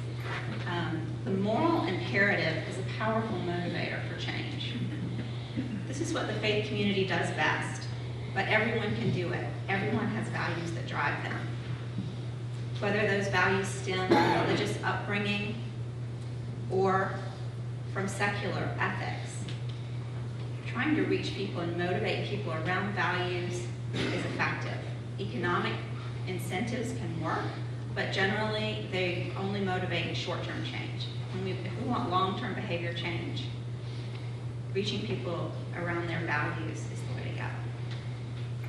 Global warming on the next slide is clearly a moral issue as much as an environmental one. This is Bangladesh. Bangladesh is a sea level country, one of the most vulnerable places in the world to climate change, and as the sea level rises, millions will probably be forced to evacuate and become refugees. It's those of us in the developed world who have been the drivers for the most part of this change, who will be most insulated from personal harm, and those least responsible for it and least able to adapt will be hurt the most. This is clearly a moral issue. Next slide, please. And the president has responded to this on some level. He is talking about climate change in a moral context. He's using moral language. Sometimes it seems to be lifted right off of our action alerts. In his inauguration last year, he said that not to take action on climate change would be to betray our children and future generations. So from abolition to suffrage to civil rights, the faith community has led great movements. Each of these movements were addressing a moral wrong that disenfranchised and discriminated against groups of people, even treating them as less than human. But instead of despairing about these seemingly irreconcilable wrongs, people took action. And today, we need to recognize the moral wrong of climate change and take action to build a movement. This movement, to me, inevitably will have to include policy change. We know that our actions alone, even if spread to every religious institution in this country, will not be enough to stem global climate change. A big part of our program, the next slide, you can see, is advocating for that change.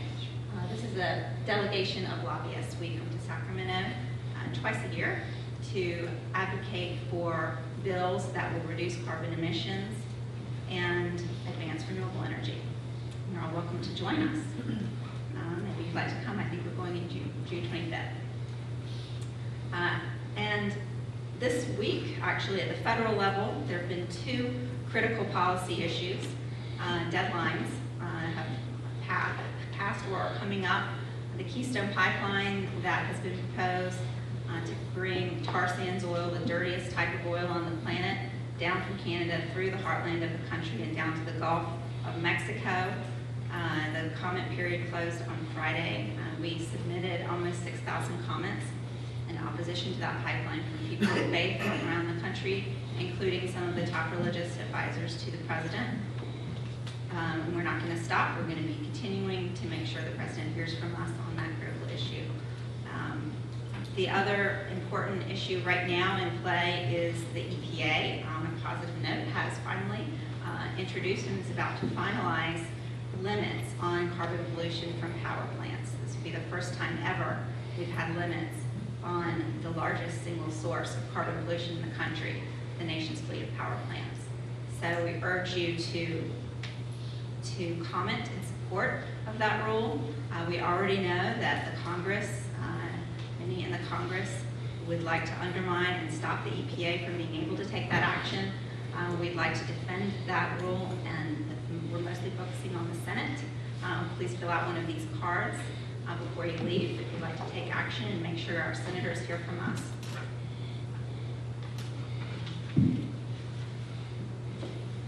So, I guess I'd like to leave you with underscoring the message of hope, because I think hope is essential if we're going to have sustainable action. And hope is not passively anticipating the best possible outcome, but it's knowing that we do have the tools to solve this problem. It also means having some faith, faith that sometimes the whole can be greater than the sum of our parts, and faith that with all of us working together, we will have the leverage that we need to turn this ship around. Thank you.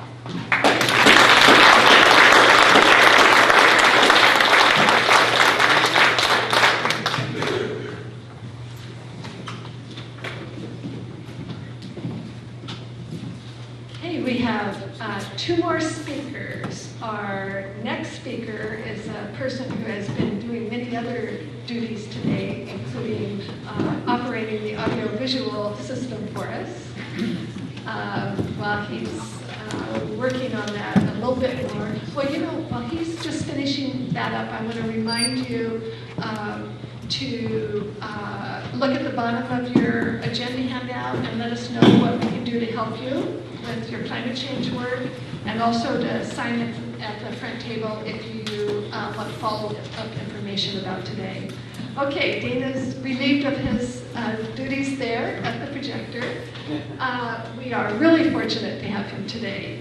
Dana is an environmental scientist and risk assessor for a private consulting firm in Sacramento, in the Sacramento area. He has a bachelor's degree in astrophysics from UC Berkeley and a master's degree in physics from UC Davis. He has been researching climate change as a hobby since 2006. He began writing about climate change for skepticalscience.com in 2010 and for the Guardian newspaper in 2013. He also has published 4 peer-reviewed climate papers. He's a member of the Citizens Climate Lobby, and I understand that he's a pretty good tennis player.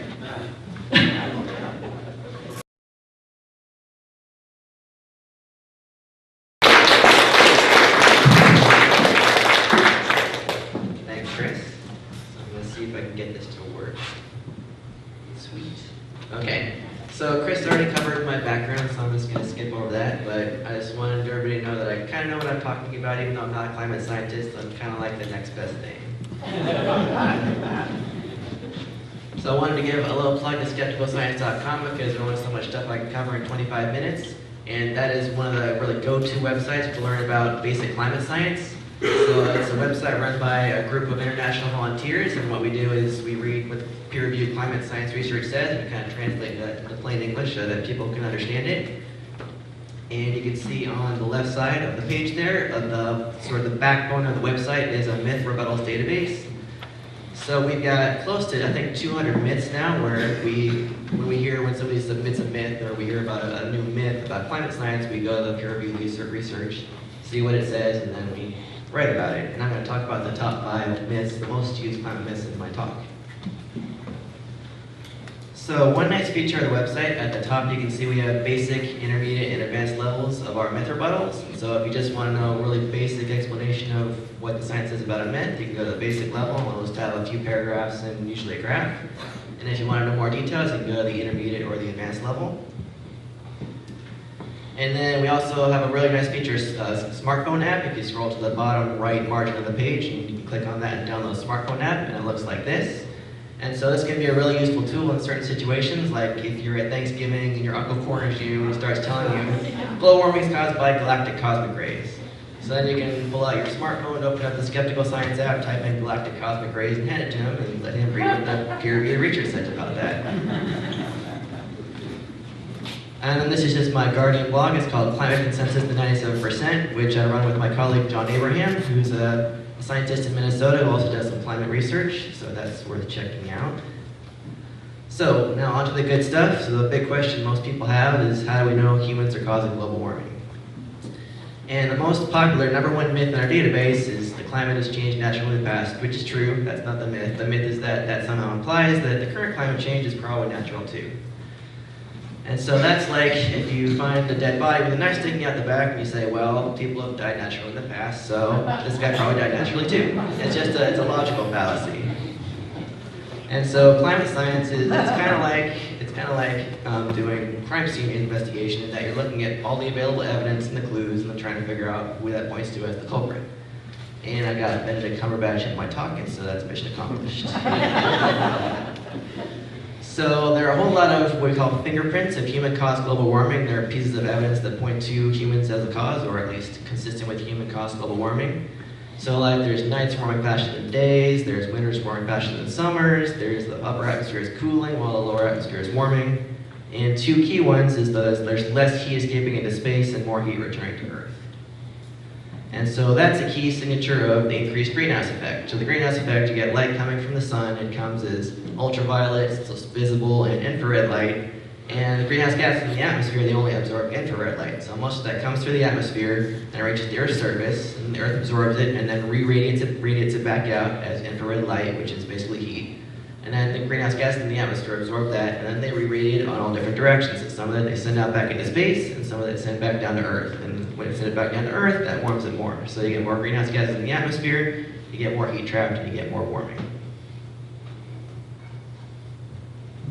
So this slide shows what the Earth would look like if it were in an energy balance with the same amount of energy coming in as going out. We have satellites measuring that, and we have an energy imbalance right now with more coming in than going out. And so then the question is, do you have more coming in from the sun, or do you have less going out?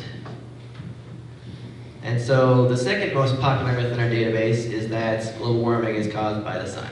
And so you can see the bottom data here, the blue data is energy reaching the Earth's surface from the sun. And you can see it was increasing from 1880 until about the mid-1900s, and then after that it flattened out, and actually it's been going down a little bit since then. And on the top you can see that's global surface temperature data in the red, that was going up, and then it flattened out a little bit, and then it's been going up since about 1970. And so that tells us a couple things. It tells us, one, the global energy imbalance since 1960 can't be caused by more energy coming from the sun, because the energy coming from the sun has actually been decreasing a little bit. And it also tells us that warming since 1970 can't be caused by the sun either.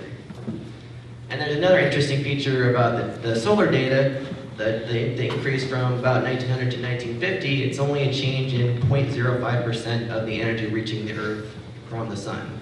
And so we're actually really lucky that the sun is very stable. The amount of energy coming from the sun doesn't change very much, which also means that our climate's really stable. And so we've been really lucky in that respect. So in this chart, again, the red data is global surface temperature data, and then the green and the blue is atmospheric carbon dioxide measurements. And so you can see they don't go up perfectly together because CO2 isn't the only thing that influences the temperature, but they go up pretty well together, especially since 1970. So again, that's more evidence that the increase in temperature is caused by the increased greenhouse effect. And then this chart shows 8 papers that I looked at. So I looked for papers that specifically investigate what's causing global warming, and how they do that is they combine statistics and measurements and climate models, and they try to tease out which factors are causing global warming. And so I grouped these together into human causes and natural causes. You can see the human causes on the left. They're all right around 100% of global warming caused since 1950 or so. And on the right, the natural causes, they're all pretty close to zero. So there's pretty strong agreement in the scientific literature that about 100% of global warming since 1950 is human caused. And then the latest Intergovernmental Panel on Climate Change report, it said with 95% confidence, humans are the main cause of global warming since 1950, and their best estimate was, again, humans are responsible for about 100% of the global warming since 1950. And 95% confidence is about the same confidence scientists have that smoking kills, so very high confidence in human-caused global warming. And then this graph is from a paper that my colleagues and I published last year, where we took 12,000 peer-reviewed papers published in the last 20 years, and we read their abstracts, which is the paragraph-long summary at the beginning of each paper, and saw what they said about the cause of global warming. And then we also emailed the scientists who published the papers themselves and asked them, what does your paper say about what's causing global warming? And so our abstract ratings you can see in the blue data, and then the author self-ratings, the scientist self-ratings, you can see in the green data. And so you can see, even since the early 1990s, there's a very strong agreement on human-caused global warming. Over the whole period, it was 97% consensus, and actually in 2011, it reached 98% consensus that humans are causing global warming. There's also National Academies of Science, which are basically groups of the best scientists in every country around the world. None of them disagree with the consensus, and we found 80 examples of National Academies of Science agreeing that humans are causing global warming. So the problem is there's this thing we call the consensus gap, where there's this reality of a 97% expert consensus, but if you ask the public, and this is actually the 4th most popular myth in our database, that there is no consensus. If you ask the public what percentage of scientists agree that humans are causing global warming, the average answer is 55%. So that's a very big gap, 55% to the actual reality of 97%. And it's also a problem because research has shown that if people are aware of the expert consensus, they're more likely to accept the science, and they're more likely to support taking action to address the problem. And so the fact that half Americans don't realize there's a consensus is like a big roadblock to taking action to solve the problem. And so our paper was kind of an effort to reduce the consensus gap and increase people's awareness of the consensus, and we had some luck with that. We got 2 tweets from the presidential Twitter account, which is cool. It was also the 11th most viewed paper, or most talked about paper of 2013, which is also cool. So hopefully we're making a little bit of headway on that. So if there's one thing you remember from my talk today, 97% consensus. So the 5th most popular myth in our database, and actually I want to do an informal audience poll on this. Raise your hand if you've heard the myth that global warming paused or stopped 15, 16, 17 years ago. Anybody? Quite a bit. Close to half the audience, I think. So that's the 5th most popular database myth in our database overall, but in recent years, it's become probably the most popular. It's been in a lot of media stories in the last year or 2. And so this myth is wrong for 2 main reasons. And the first one is that it's focusing on global surface temperatures, or basically temperatures are part of the atmosphere. And in reality, most of global warming, that global energy imbalance I was talking about, over 90% of it goes into the oceans, and only about 2% of it goes into warming the atmosphere, another 2% warms the continents, and a few percent more goes into melting ice. And so if you want to talk about whether or not global warming is paused or continuing, you have to look at all of that data. And so this chart is from a paper that my colleagues and I published in 2012, where we put together all the data to see what it said about global warming. And so you can see the blue data, light blue data is the shallow oceans to 700 meters. The dark blue is ocean temperatures from 700 to 200 meters, 2,000 meters. And the red is land warming, atmosphere warming, and ice melting. And so when people say global warming paused or stopped 15 years ago, they're only looking at a sliver of that red data, and they're ignoring all of the blue data. And actually they're ignoring most of the red data too. So if you look at all the data together, you can see there's no sign of a slowing. If anything, global warming has actually been accelerating over the past 15 years. And so when people focus on surface temperatures, well, an important thing to remember is that since most heat is going to the ocean, oceans have cycles where sometimes the ocean is absorbing more heat, sometimes it's absorbing less heat. And sometimes it's absorbing more heat, there's less going into the atmosphere. And so you kind of get a cyclical pattern in global surface temperatures that can be mistaken for a pause in global warming. And let me see if I can get this to work.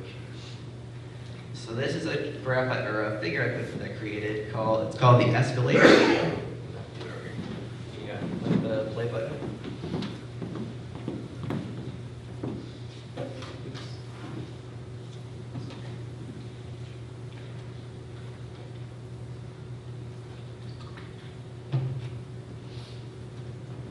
Yeah, with the mouse, click the play button.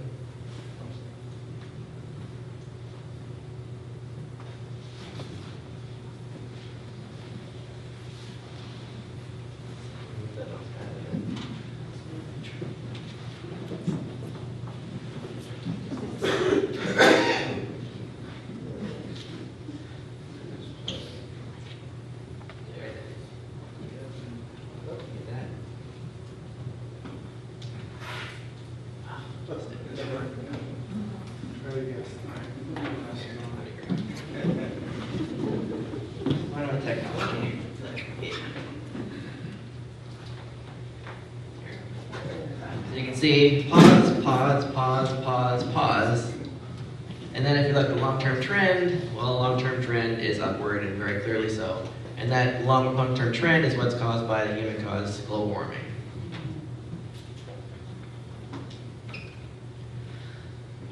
So, okay, why are we worried about this? So the 3rd most popular myth in our database is that global warming is not bad and it's nothing to worry about. And so I think this chart shows really clearly why we're worried about it. The blue data at the bottom, that's global surface temperature reconstruction over the past 11,000 years or so, basically since the last ice age. And then the red is temperatures over the last 100 years, and then where we're going in the next 100 years. And so we're right about there, pretty close to the top of where it's been in the last 11,000 years. And then the 3 red dots show where we're going in 2100. And so there's a range of values. We don't know exactly how sensitive the climate is to the increased greenhouse effect. So basically, and this is business as usual. So business as usual, we're best case scenario, it's that low sensitivity dot at the bottom, most likely at the middle, and then worst case scenarios at the top. And so the Roman Empire was back there, there's ancient Greece, there's ancient Egypt. The start of human civilization was somewhere back there, and so basically we're nearing the point where we're going outside the range of climate the climate's been in the last, and basically the history of human civilization. And we're going well outside of that if we continue with business as usual greenhouse gas emissions.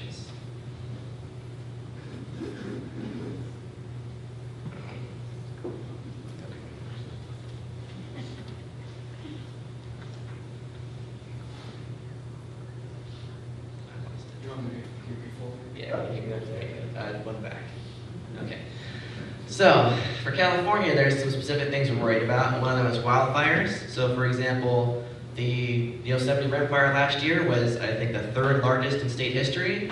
And this graph is from a paper published a couple years ago. It was looking at how wildfires are going to change in various greenhouse gas emission scenarios. So this one is, again, from business as usual scenario. And it's 2085 compared to 1975, how wildfire is going to change. And anything orange to red is at least a doubling of the area burned by wildfires in each wildfire season, so basically each year. And so you can see for Northern California in particular, increasing wildfires is a big concern if we continue with business as usual. Did you mean 1985 or 2085? 2085, did I say 1985? No, it's just, how can you go from past to... It's changed. It's the graph was a comparison of how much more wildfire is going to burn from in 2085 as compared to how much burned in 1975. So basically, it's going to double in most places. And then the drought's another concern. Obviously, we're finally getting some rain, but most of the state is in serious drought conditions. And so this has been caused by what they're calling the ridiculously resilient ridge, which is an awesome name. And so it's a high pressure ridge off the California coast that's pushing all of our rain up into Canada and Alaska. And so the question then is there a connection to climate change? And so in 2004, there was a paper published by a couple of scientists at UC Santa Cruz. And so you can see the headline, climate studies shows disappearing Arctic sea ice could reduce water availability in the western US. And so one of those scientists published this paper, this chart in a paper in 2005, and you can see in the red, there's this high pressure zone off the coast of California. And then you can see that's what the high pressure zone looked like last year. Very similar. And so, I mean, that could be a coincidence, and it could also be evidence that their hypothesis is correct.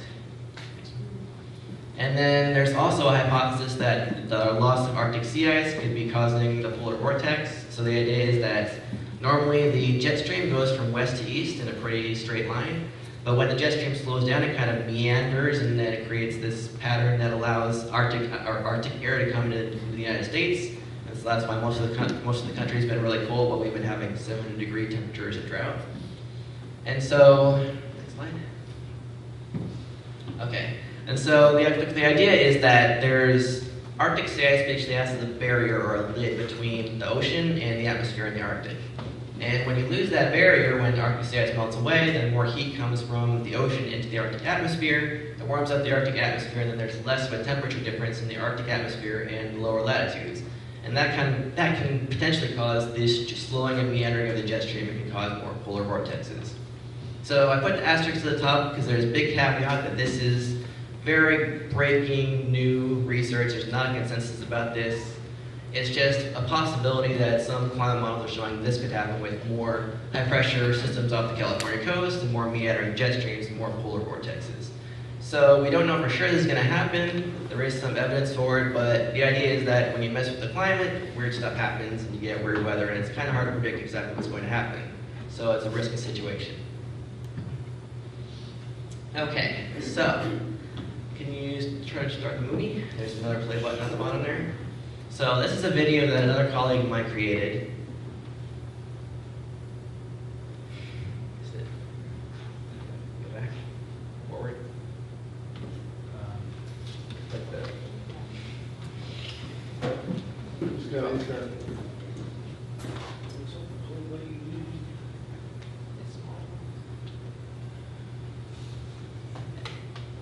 Alright.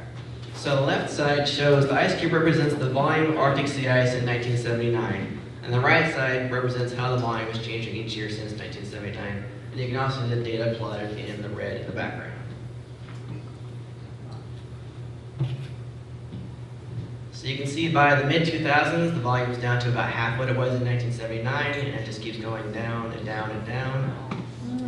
And last year wasn't too bad actually, but you can still see the long-term trend is really steeply downward. And at this point, we've lost over 70% of the Arctic sea ice in the last 3 decades. And this is a chart. It goes further back in time of summer Arctic sea ice extent rather than volume. It goes back to 1870. So you can see it's pretty flat until about 1970, and then it takes that downward curve. Twice more? One more? And so this one goes even further back in time. It's a paper published in 2011 looking at Arctic sea ice extent over the last 1,450 years. And again, you see it's pretty stable. There's some variation, but then once it gets to the late 1900s, that blue data, it really takes that nosedive. So you can see this is what scientists are worried about, that we're creating this really large change. It's pretty unprecedented in recent history, and that's why we're worried about the climate change is going to cause. So there are some ways that we know climate change is certainly going to contribute to California drought. There's the loss of snowpack, which one thing is a problem for the winter sports industry, but it's also, the snowpack is like our natural water storage, that as it melts throughout the year, it refills our reservoirs. There's the fact that as temperatures warm, precipitation falls more as rain, less as snow, and so that causes the snowpack to shrink. More precipitation tends to fall as downpours because there's more water vapor in the atmosphere because of evaporation, and so that means less absorbed by soil, there's more runoff. You also get faster snow melt, so again, thus the snowpack shrinks earlier in the year. You get more evaporation from reservoirs and drier soil due to higher temperatures, which is another problem for water storage and drought. And then you get these potentially changing precipitation patterns. So as a general rule, wet areas are going to tend to get wetter and dry areas are going to tend to get drier, but for California in particular, it's a little hard to predict. We're kind of in a question mark zone, where the Southwest, we know it's going to get drier. But California, at least Northern California, is a little bit of a question mark. And then there's this added question mark of the potential of more high pressure ridges on the coast because of loss of Arctic sea ice that could potentially cause more droughts too. That's more of a question mark, it's just a possibility. And then as a coastal state, we're also worried about sea level rise. So this map shows what sea level, or what the Northern California will look like if there's a 1 meter sea level rise. So you can see there's a lot of flooding in the delta, and then flooding starts to get up towards Stockton, towards southern Sacramento, Fairfield, and Napa. There's a lot of flooding in the Central Valley area near the bay. And so that's from 1 meter of sea level rise, and again, in business as usual greenhouse gas emissions, 1 meter is very possible by the year 2100. So that could potentially be California 2100 if we continue with our current path. There's also the more moral and ethical problem that the countries that contribute the least to climate change tend to be the most vulnerable to it. So on the top you can see the countries that release the most greenhouse gas emissions are in red, the least are in blue. And then the bottom chart shows the countries that are most vulnerable to climate change are in red. And so you can see in particular it's a problem for Africa and Central and South America. And so there's a couple reasons for that. One is that the poorer countries tend to just have less wealth, less resources available to adapt to climate change.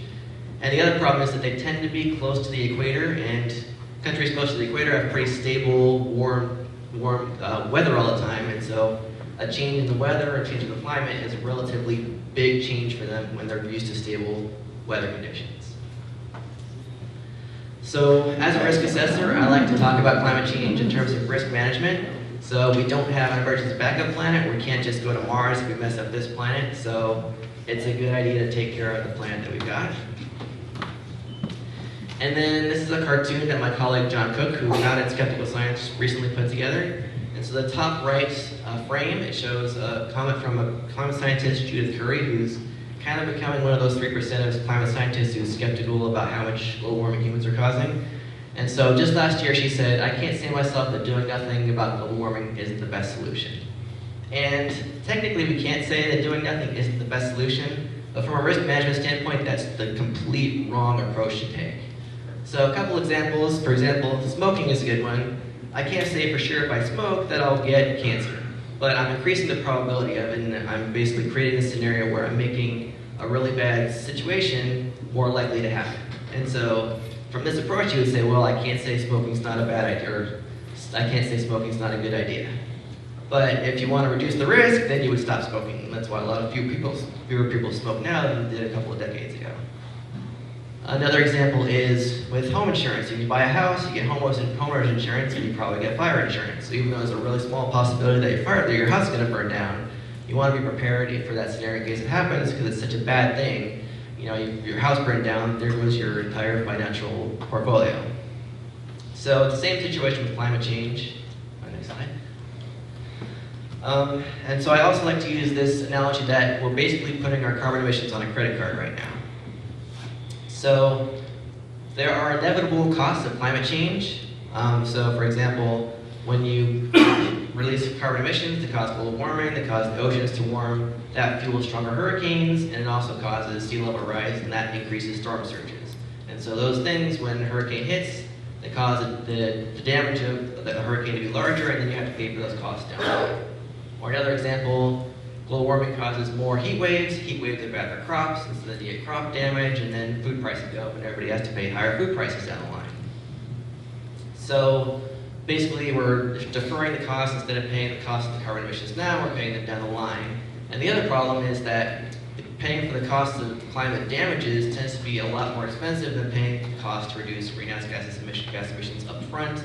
And so it's basically like we're building up interest on the credit card by not paying the price to reduce the emissions now. And so the group I'm involved with, Citizens Climate Lobby, advocates for putting a price on carbon emissions as a revenue-neutral carbon tax. So that if once there's a price on carbon emissions, people can sort of make informed decisions because they're aware of the actual costs of the purchases they make. And in California, we have a cap and trade system, which is a good start, but we need national and international action because California can't solve the problem by ourselves. And so if you want to pass legislation on a national level, you need bipartisan support. And to get bipartisan support, we need conservatives on board, and more conservatives are starting to come around to support a revenue-neutral carbon tax because it doesn't increase excessive governments, and the money comes back to the citizens, which allows, so it's not exactly a tax, it's a fee with the revenue returned to citizens, and it's a small government solution. And so Jerry's going to talk more about that. So that's it. Thanks.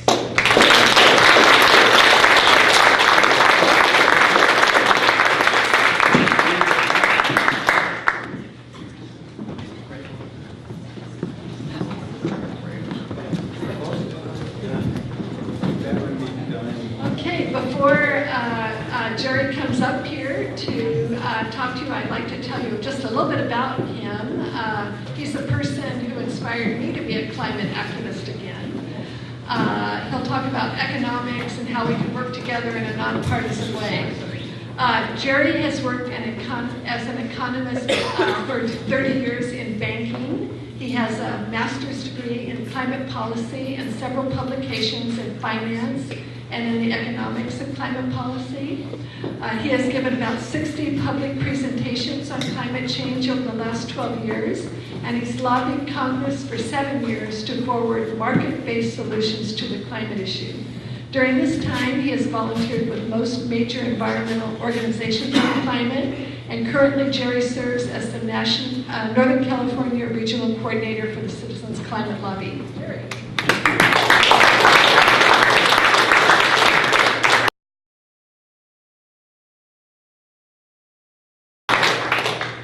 Thanks very much. Thanks, Chris. Thank you for your attention to this matter. I think it's very important.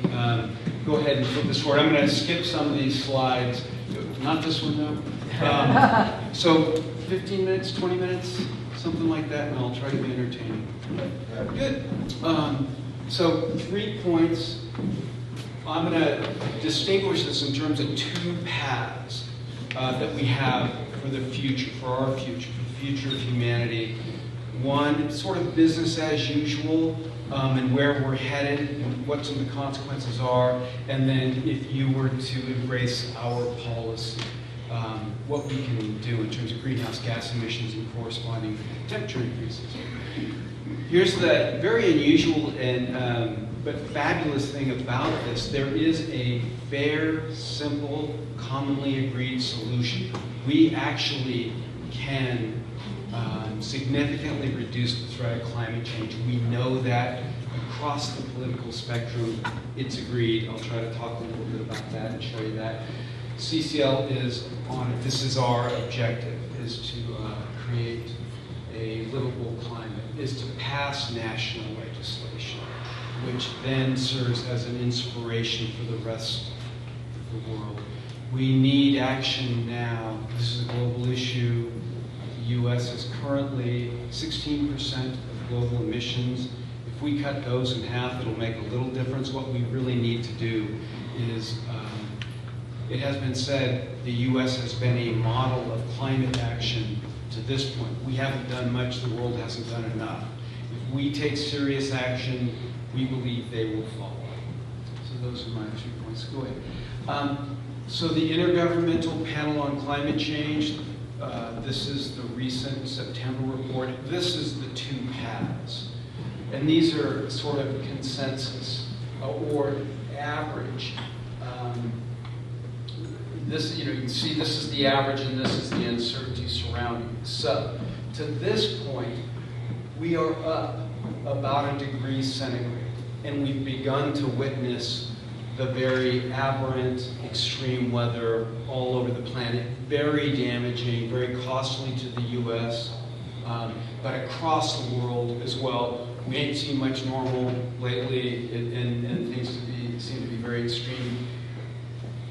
Even if we begin to act now, we can stay on this path, which temperatures will still increase another approximate 1 degree.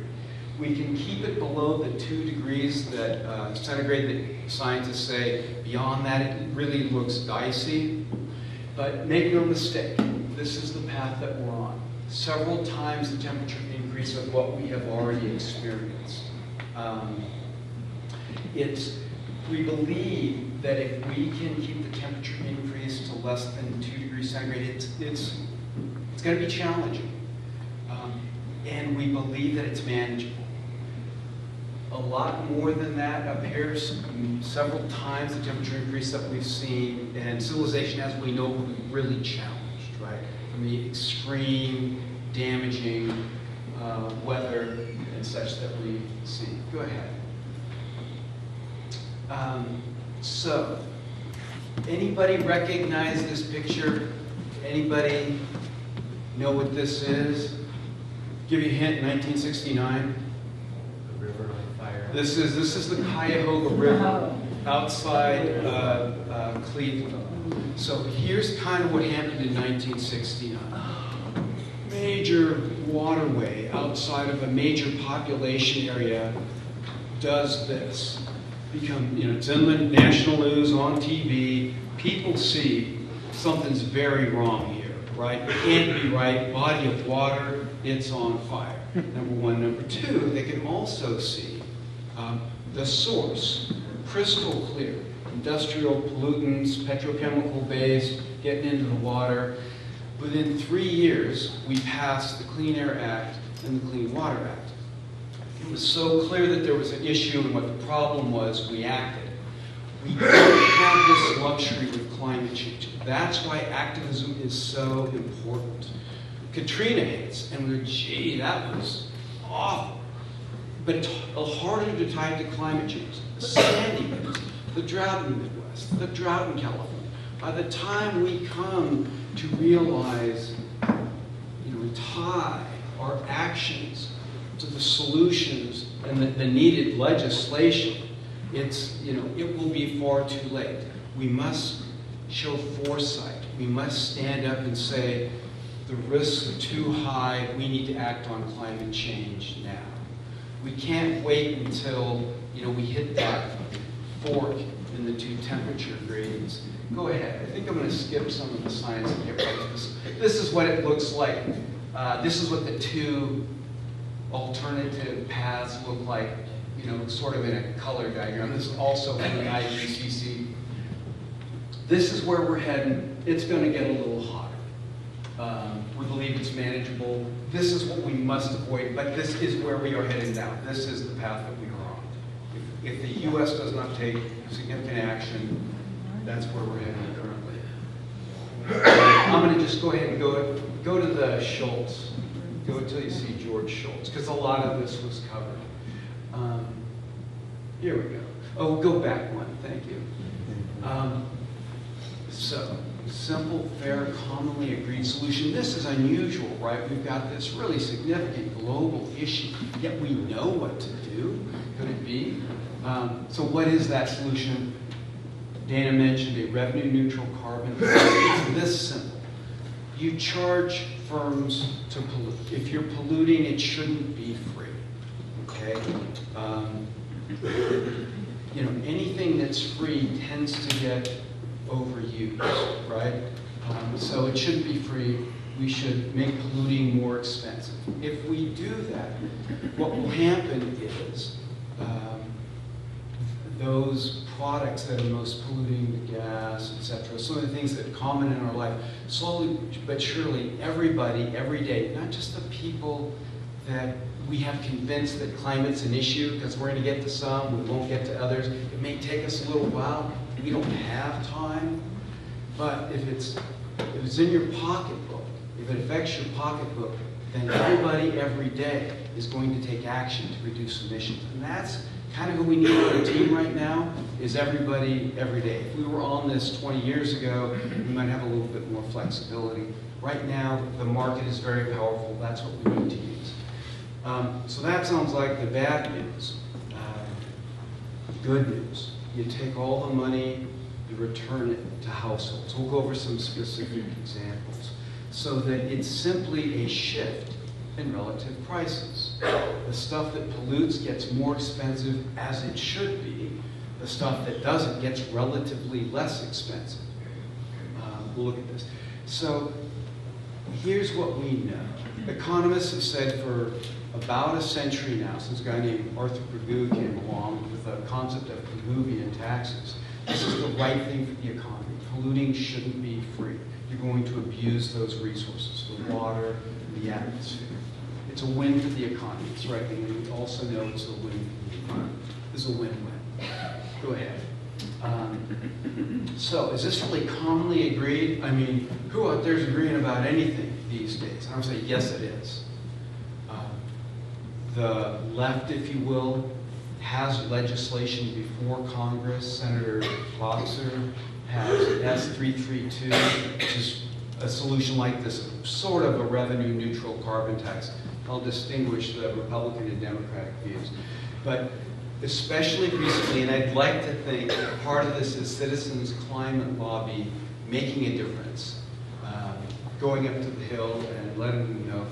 We've really begun to see a groundswell of thought on the right that says, yes, we know climate is an issue that must be addressed, and the best way to do it is, as George Shultz says here, why we support a revenue-neutral carbon tax. And this is George Shultz and Gary Becker, who is a Nobel Prize-winning economist. And what he's saying here, energy producers should bear the full cost of the use of the energy provided. If you're going to sell something, the economy to do its job of allocating resources appropriately, you need to reflect the full cost of the product. For example, we figured out some time ago with smoking. You know, you smoke and there's certain costs involved with that. And the United States is now paying about $25 billion a year for health care costs for people who have ill effects from smoking. The smoker doesn't pay that. I mean, they have their own costs. But the U.S. government, you and me, the taxpayer, are paying the health care costs of these individuals. Okay, well, why not embed that cost into the product? It just makes sense. We began doing that some time ago. And now, cigarette smokers pay a much higher price for cigarettes. Consumption is down 50% over the last couple of decades. It's worked. It's the right thing to do. So all Shultz is saying here, if you got a product and there's these external costs, charge those to the producer. It's the right thing to do. This was a big deal when this, you know who this guy is, right? This is Reagan's Secretary of the State. He was also Secretary of Labor and Treasury, I believe. That was kind of an editorial heard around the world on this front. It opened some things up. Go ahead and go to the next. So I'll just show you 3 of these. There's been a lot from strong, important conservative voices that are not currently looking to be elected in office. We're working on those folks yet. But here's Greg Mankiw. He's the chairman of the Harvard Economics Department, president of the Pigou Club. And so he was an advisor, an important economic advisor to both Romney and George W. Bush before him. He says, look, among economists, the issue is largely a no-brainer. Okay? Tax on carbon is the right way to do it. It's the least cost way to reduce carbon emissions. 90% of economists, over 90%, agree with that. Go ahead. And this is the one that I like. If you follow politics at all, Bill Kristol's The Weekly Standard. Again, this is a mouthpiece of the right. And when this publication comes out and says, look, we get it, climate change is a real issue. The best way to address it is a revenue-neutral carbon tax. You've made real headway. So I want to propose to you that we know this is the right thing to do. Polluting shouldn't be free. We need to embed in those products the additional cost. Go ahead. This is again from the IPCC. This was a Nobel Prize winning report. The fourth assessment report came out in 2007. It's busy. Go to the fourth assessment report and you can look at it in detail. I'm going to tell you what it says. It says this will work. You put a price on carbon, and this is global, and it's also by 2030. People don't sell their car tomorrow, right? But over time, we begin to insulate our houses. We all begin to take the actions necessary to reduce emissions, right? What this says is a $50 a ton price on carbon, which translates to about 48 cents a gallon increase in gas, about 4 percentage point increase in your electricity rates. That would reduce emissions by 2030 by 40%. That'll get us there. A $50 a ton fee on carbon emissions will get us to that lower curve. Will get us to a place where we can hand the planet off to our children with a much greater sense that, that climate change will not be a dominating impact on life, just making everything much more difficult. Extreme weather, food production, and the like. Okay. Go ahead. So we know it can work, but has it ever? Absolutely. I'll show you next slide several countries that have embraced something like this. Here's British Columbia. They began talking about it in here in 2006, 2007. It became clear it was going to pass. It became implemented in 2008. This was a revenue-neutral carbon tax, started at $10 a ton. So what, 10 cents a gallon, basically. But they knew it was going to increase. Okay, they knew it was going to increase to $30 a ton, which it now has. And the results are pretty clear. Carbon emissions in British Columbia fell about 20% per capita over just a few short years. So really a substantive effect. And the rest of Canada maintained its level of emissions. So probably it was the carbon fee. Looks good, makes sense. People are paying attention to their pocketbook. Notice a couple of things as well. It's popular. 64% within British Columbia and even almost 60% in the rest of Canada. So yeah, revenue-neutral carbon tax is the right way to go. What they do is they have reduced income and corporate taxes, and people really appreciate the lower tax rates. And notice also, over this period from 2008 to 2012, British Columbia's economy grew faster than the rest of Canada. So it's, it doesn't hurt economic growth. Go ahead. Oops, must be the background. Try one more. Okay, look at that, I didn't do that. So there's several, I borrowed this slide from someone on staff, and I didn't know it came on with it. Here's the several. Now you know the countries that have cap and trade, and they're not up here. So Europe-wide, 15 and 25 countries in Europe have a price on carbon through a cap and trade, as well as California now. Okay. these are the countries that have a carbon tax. China has instituted a carbon tax. So it has caught on, it makes sense, and we wouldn't be the first ones doing it. Interesting that you can get away with this, you know, in China they just, and this is not a political statement, but they don't have the democratic process, right? You don't have to get it through, so look at it, it's the right thing, it's done, right?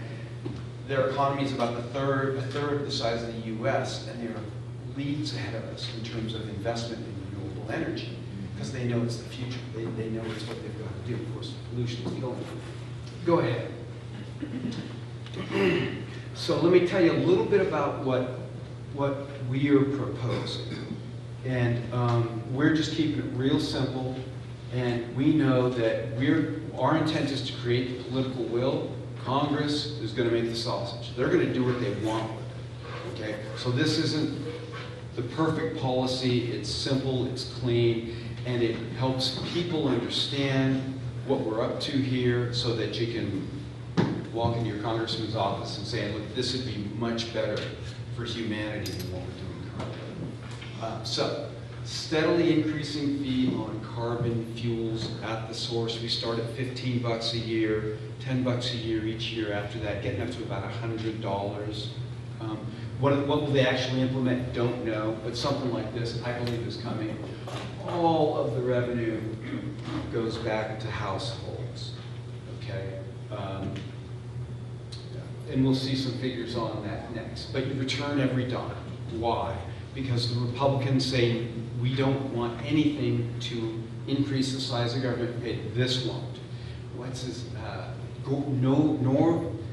Grover Norquist, a couple of years ago, came out and said, yeah, this would work. Revenue neutral carbon tax, that would work. You got a call, retracted that the next day. But you get the sense. This, Republicans, this is not a non-starter with Republicans. They'll listen to this.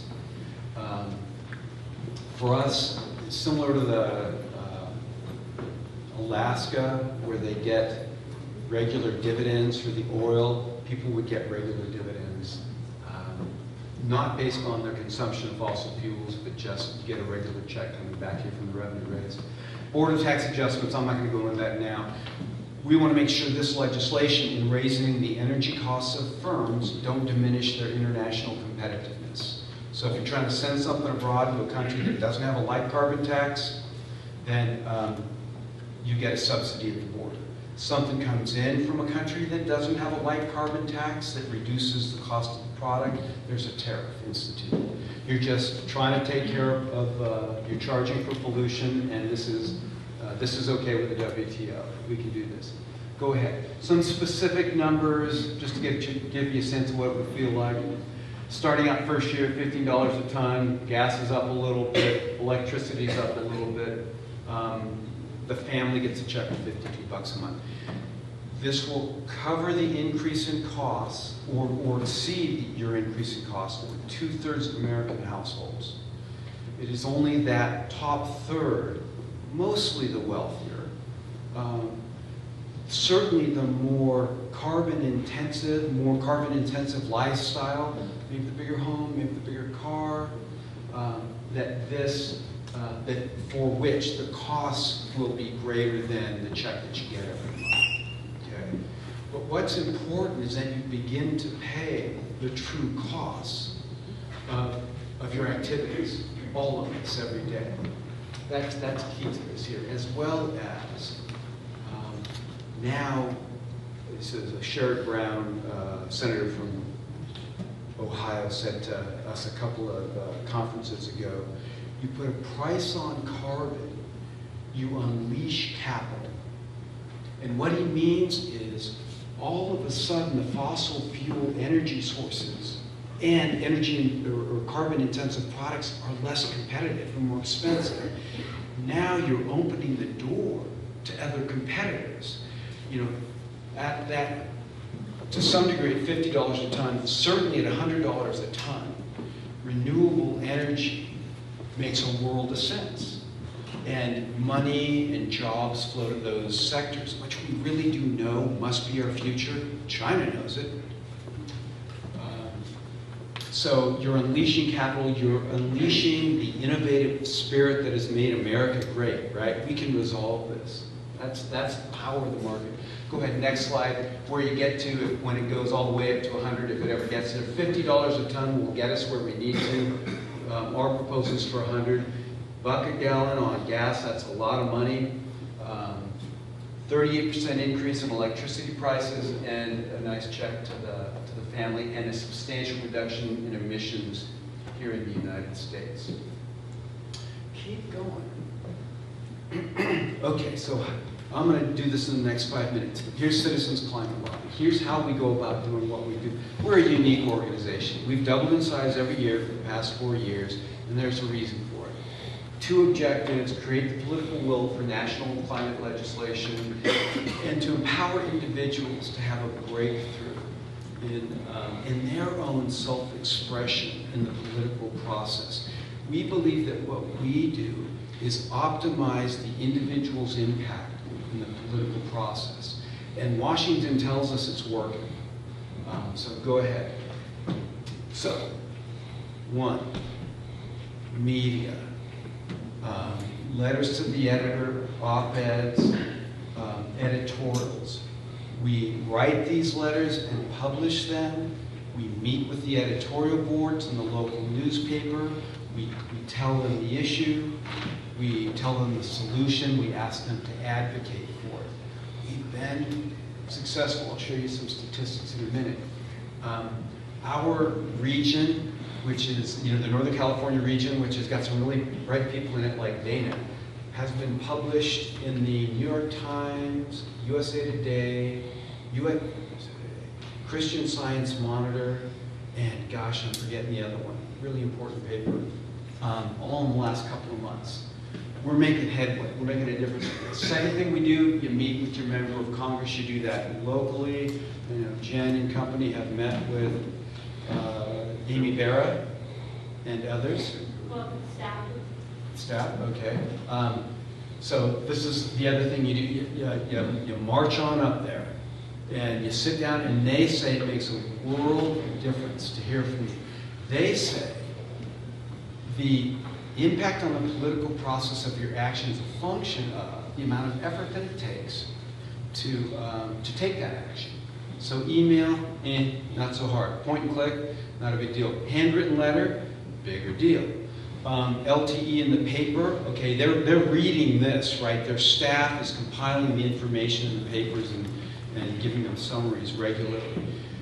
You go to the local office, wow. You go to the national office, you go to Washington, D.C., they know you're serious at that point. And they tell us, keep coming, get bigger. So that's, and Citizens Climate Lobby trains you in all this. You're not on your own, you're with us, this is what we do. We grew out of an organization called Results, which was created to greatly enhance the political input for the reduction, for poverty alleviation. So they wanted to go to Congress to get them to increase funding for poverty alleviation in the U.S. and abroad. And they were wildly successful. Our founder, Marshall Saunders, came along and said, I got to find a group that takes this, he was working with Results, takes this brilliant, effective approach to optimizing the individual's impact on the national legislative process and bring it to climate. Looked around, found none, decided to start his own group. So it's a very time-tested, effective process that we use, and we train you. You don't know how to meet with your member of Congress. I didn't either 7 years ago. It's not quite enjoyable, I must say. And hopefully it will be for you as well. Go ahead. So here's some statistics. Again, I said we've been doubling in size every year for the last 4 years. When the big environmental organizations see these numbers, they are in awe. I will be honest with you. So publications in local papers, about 1,300 last year, about 4 a day. That's a big deal. That gets people's attention. and it's making a difference. There's a word out there that is, wow, we've got a significant issue here, but we've got a simple, commonly agreed solution. Let's implement it. Meetings with federal legislators, almost 700 last year, etc. So this is the impact we're having as measured by a bar graph. Go ahead. So, can we do this? Yes, we can. Yes, because we know it's the right thing. Do you know that? You saw the two graphs. We can't do that. We can't have a temperature increase in my daughter's lifetime that is 4 or 5 times greater than what we've seen already. We know we can't do that. We've got a political barrier. U.S. Congress is a little mucked up, but we've begun to make that difference, and we will. We said we couldn't do it before, you know? Slavery. You know, one of the big things when there was a proposal to end slavery in this country was it'll ruin the economy. You do that, it'll ruin the economy. We can't do it. It was the right thing to do. We did it. Okay. Turn of the century. Child labor was very important to the U.S. economy. But we knew it was the wrong thing to do. People said, oops, it will ruin the economy. It was the right thing to do, and we did it. When it's the right thing to do, we will prevail here. And we could use your voice. Okay? You live in an important area. Please join us to that end. The real reason I'm doing it. That's Sophie. And the question that I ask myself is, what am I going to leave her? She can tell she's not listening. I think I'm pointing to Half Dome right now, and she's like, yeah, but Dad, look at the falls. She will, chart her own course. But I want to leave her a planet that's in good shape. But I got to Photoshop that out. We actually picked this up to clean up the area a little bit. I didn't just finish it or something like that. I noticed that today, right? I picked the picture last night, and then anyway. This is for our children, yeah. This is to lead them an ecology that they can manage, not something that they've got to battle. And we've taken the first step to that path. Go ahead. I don't even know what I've got left. So I wanted to, second point real quick. What is this about Citizens Climate Lobby, and why have we doubled every year for the past 4 years, and you having a breakthrough in your personal expression? And I can't explain it well, but I found some folks that could. And this is what has said it to me about as well as anything, this and the next couple. George Bernard Shaw. This is the true joy in life, being used for purpose, recognized by yourself as a mighty one. And I think for us, this is our mighty purpose. You know, this is worth a life. Go ahead, I'll just get through this. The lady spoke of Margaret Mead, but this moves me like nothing else. Helen Keller lived an incredibly courageous life in light of her circumstances. And she says to us, she says, life is either a daring adventure or nothing. And this is our daring adventure. So I ask you to join us. Go one more, I think I'll show you. This is the group. Okay, this is 2012 on Capitol Hill. They were helpless against us. Go ahead to the next one. So this is last year, right? 2012, 2013. Join us in 2014. Our lobby day is the exact same day as the other day, June 25th. I think it's yours. Okay, well, one of that's Sacramento. This one you gotta get out to Washington D.C. We're growing because it's an incredibly critical issue, and we're taking the right approach, and it's the right thing to do, and we'll prevail, and people are catching on to that. But join us. And go ahead to the last. This is our biggest fan, Dr. Hansen, world's leading climatologist, says, join Citizens Climate Lobby. And I think we'll keep the last slide up here. Go one more, Ben. This is the next event. But also, there's a number of things you can do to get a hold of us. There's a call. Say again. Okay, information at the tables. We'll get a hold of you. We don't want from you more than you can give us of your heart and soul, and we'll take everything you can give us. And we'll put it to damn good use. We'll make it real effective and make a difference on the climate issue. Thank you.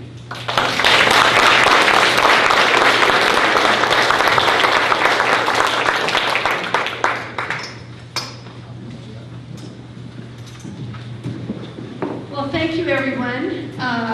There was so much to say that we blew right through the Q&A period and past 3:30.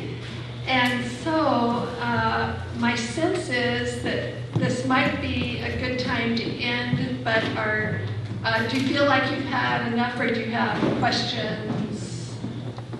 I see a couple of questions. Maybe what we'll do is go ahead and break